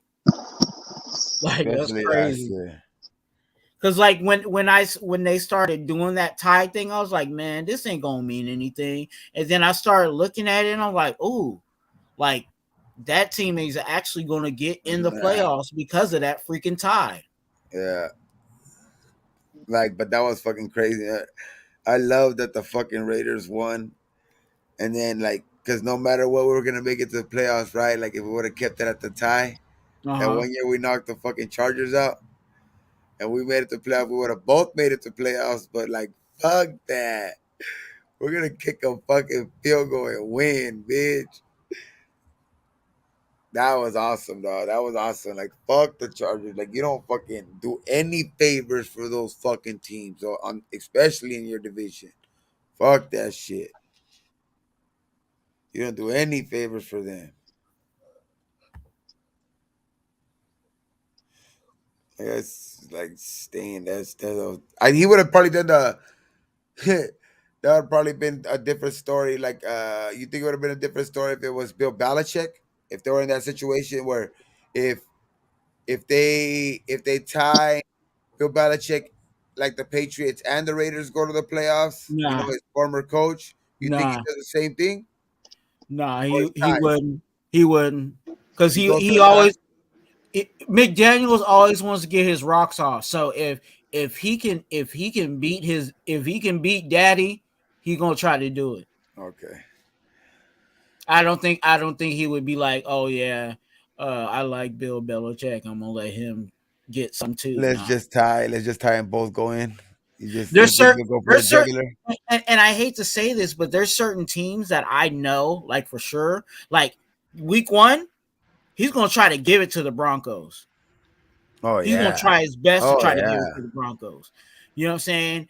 And when we play the Patriots, you like for some reason it looks like the plays are different too. Like if you watch those games versus like the other games that we play, it seems like he has a whole different scheme. You know what I'm saying? Like a whole, like he specifically was game planning for certain games, and it's like those games, like the Patriots, the Broncos. I forgot there was Maybe another the team that Broncos again he too. kind of like he kind of goes out of his way to make sure. You know what I'm saying? Well, he's got to beat the fucking Chiefs, bro. He's got to show that he's got to beat the Chiefs. He's got to at least beat them once this year, bro. We got to go out there and try to, come on, man. We got to go out there and try to get the Chiefs this year. Once. We're always splitting with the Chargers. We've, owned the Broncos last couple of years. But we just can't fucking seem to fucking, get a Yeah, consistent, like 1-1 with KC or something, at least some wins under our belt. We got one in the last, I think, 11 or 12. Like that's just crazy, bro. We gotta go out there and get one. You know what I mean? If it's at our house or over there in KC, we gotta go out there and show like, or else this fucking, like KC's always gonna be like that fucking. I don't know, that confidence. I think that confidence is a yeah. big thing, dog. Especially because when they know like they're just gonna come in here and like they could just, they have the confidence that they're just gonna Just win. walk in, yeah, walk all over us or Like we whatever. gotta Yeah, go and earn some respect. You gotta punch him in the mouth and go out and to try to earn a win. But if I'm tired as fuck, I'm gonna go knock yeah. out guys. I was about to say that I was about to close out. I wanted to do this. You know what I'm saying? See And my those that girl's getting up for work right now. yeah. Do what you gotta do. I'll always leave a live with a good word. You know what I'm saying? If you got a positive word or phrase, you know what I'm saying, go, you can drop that before you leave, and then say, plug all your information. So if you got a good word or phrase, go ahead and say that, and your plug all your information for you Now the before you good leave. word is one man said it, dog. He was a great man. He goes by the name of Al Davis, and he said, "Just win, baby." That's a good word, bro. And then fucking yeah, you can just find me, bro, at Raider Gate 420. Shit, we gonna fucking we're gonna be. Right now. I'm just fucking trying to get shit, together with, especially with my, I gotta be going to fucking therapy all this time. I get home, knock out. That's why I've been up right now, dog. You know what I mean? Was it be able to go on Twuan shit, but I know I've been saying that I'm gonna be going live, but I'm gonna be scheduling them. So you'll see. If anything, I'm gonna be scheduling them like a day before, or at least a couple hours before. So you guys will get some notice, that I'll be going live or something like that. So I won't just be like, like with the quickness. But yeah, you'll find me right here at Raider Gate 420, dog. But we're gonna be doing some shit, especially, after every game, preseason or not, we're gonna be doing those post game shows, you know what I mean, just to like talk about the games and shit like that, because those get cracking, man. So for that way we can, enjoy the at least enjoy or fucking soak together, you know what I mean, and fucking well, in a win or a loss, you know what I mean. So because you know what I mean, what it is, it's win, lose or tie, it's Raiders till we die, man. So we'll always be Raider fans, so for sure, man. All right, man. Thanks, man. For sure, man. Thanks a Thanks for lot, having me man. out, though, man. Thanks for having me out, Yeah, man. Have a good night. Okay. I For sure, take man. it easy. no problem. JT, talk to me, man. You got a good word? Optimism. Okay. That's my word of the day. Optimism. Um, my good word. Stop procrastinating. Too many Okay. people just procrastinate, including myself. Um, yeah, can't think of nothing else right now. I'm tired. All right. Plug your stuff, man. Plug your stuff. Um, find me for up for review I do have more footage for Tyree Wilson, so I'm breaking that down for everybody. For all the people who don't know how to break down film or don't know what to look at or what to look for, I'll be breaking down that. I'm not gonna break down the Myers film. I mean, he is pretty much what he is. I mean, it's pretty self-explanatory. I think Tyreek Wilson has a lot of. Uh, I don't like the breakdown of what a bunch of people have done, so that's why I'm doing it. But just check out the channel for that. Hit the like, subscribe, hit the notifications. Yeah, that's it, man.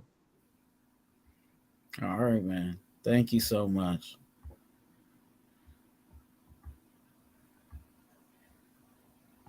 SE, you got a good word?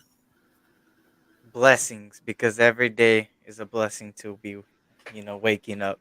Uh, Honestly, I appreciate you, for uh bringing me on. You feel me? And as you can see from my name underneath, this Mr. Part-time Content Creator here.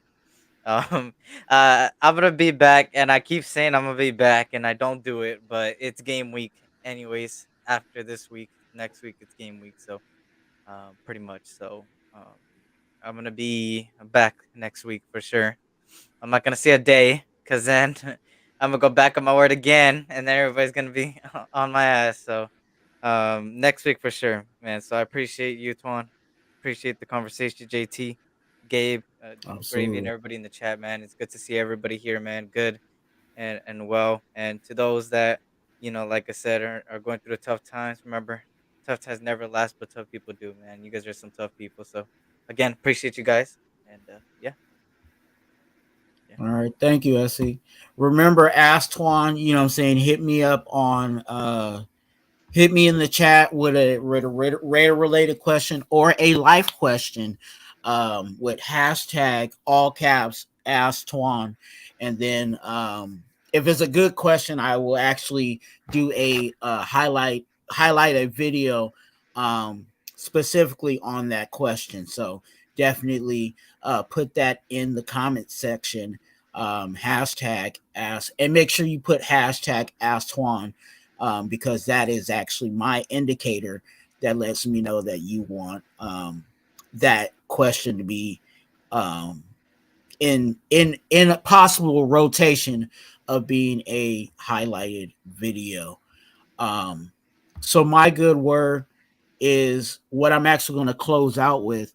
But if you guys please subscribe, you know what I'm saying? Please subscribe to Raider Twuan. I'm trying to do the best I can while I can. Today was a very impromptu. I didn't know I was going to be up at 4 a.m, knowing that I got to be back up in about 4 or 5 hours. But that is what it is. Thanks you guys for definitely showing up. And I always say this to you guys: you are a blessing. Be a blessing to someone else. I say that as a saying, but I also really mean that. You are a blessing. Like SC said, you know what I'm saying, that you being able to inhale and exhale is a blessing. You know what I'm saying? Me being alive, for those that know my situation, me being alive, that's a blessing. You know what I'm saying? So we've all gone through something. We've all jumped hurdles. We've all had some kind of trial or tribulation in our life, and we've overcame those, and we've excelled those, and we've moved on from those. And guess what? That is a blessing. And because that is a blessing, and because everything else that we've gone through has been a blessing, guess what? You are a blessing. So be a blessing to someone else. And let's go, Raiders. What up, hello?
stops for the great ones. We wrap them in a cloak of immortality and remember what great people they were. We recognize you, Virginia Madden, his sons Mike and Joey. They were a football family, so that John can pursue his dreams.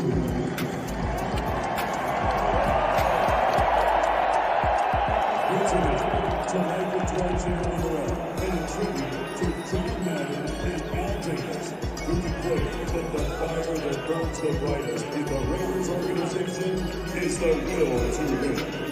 Ladies and gentlemen, the Madden family.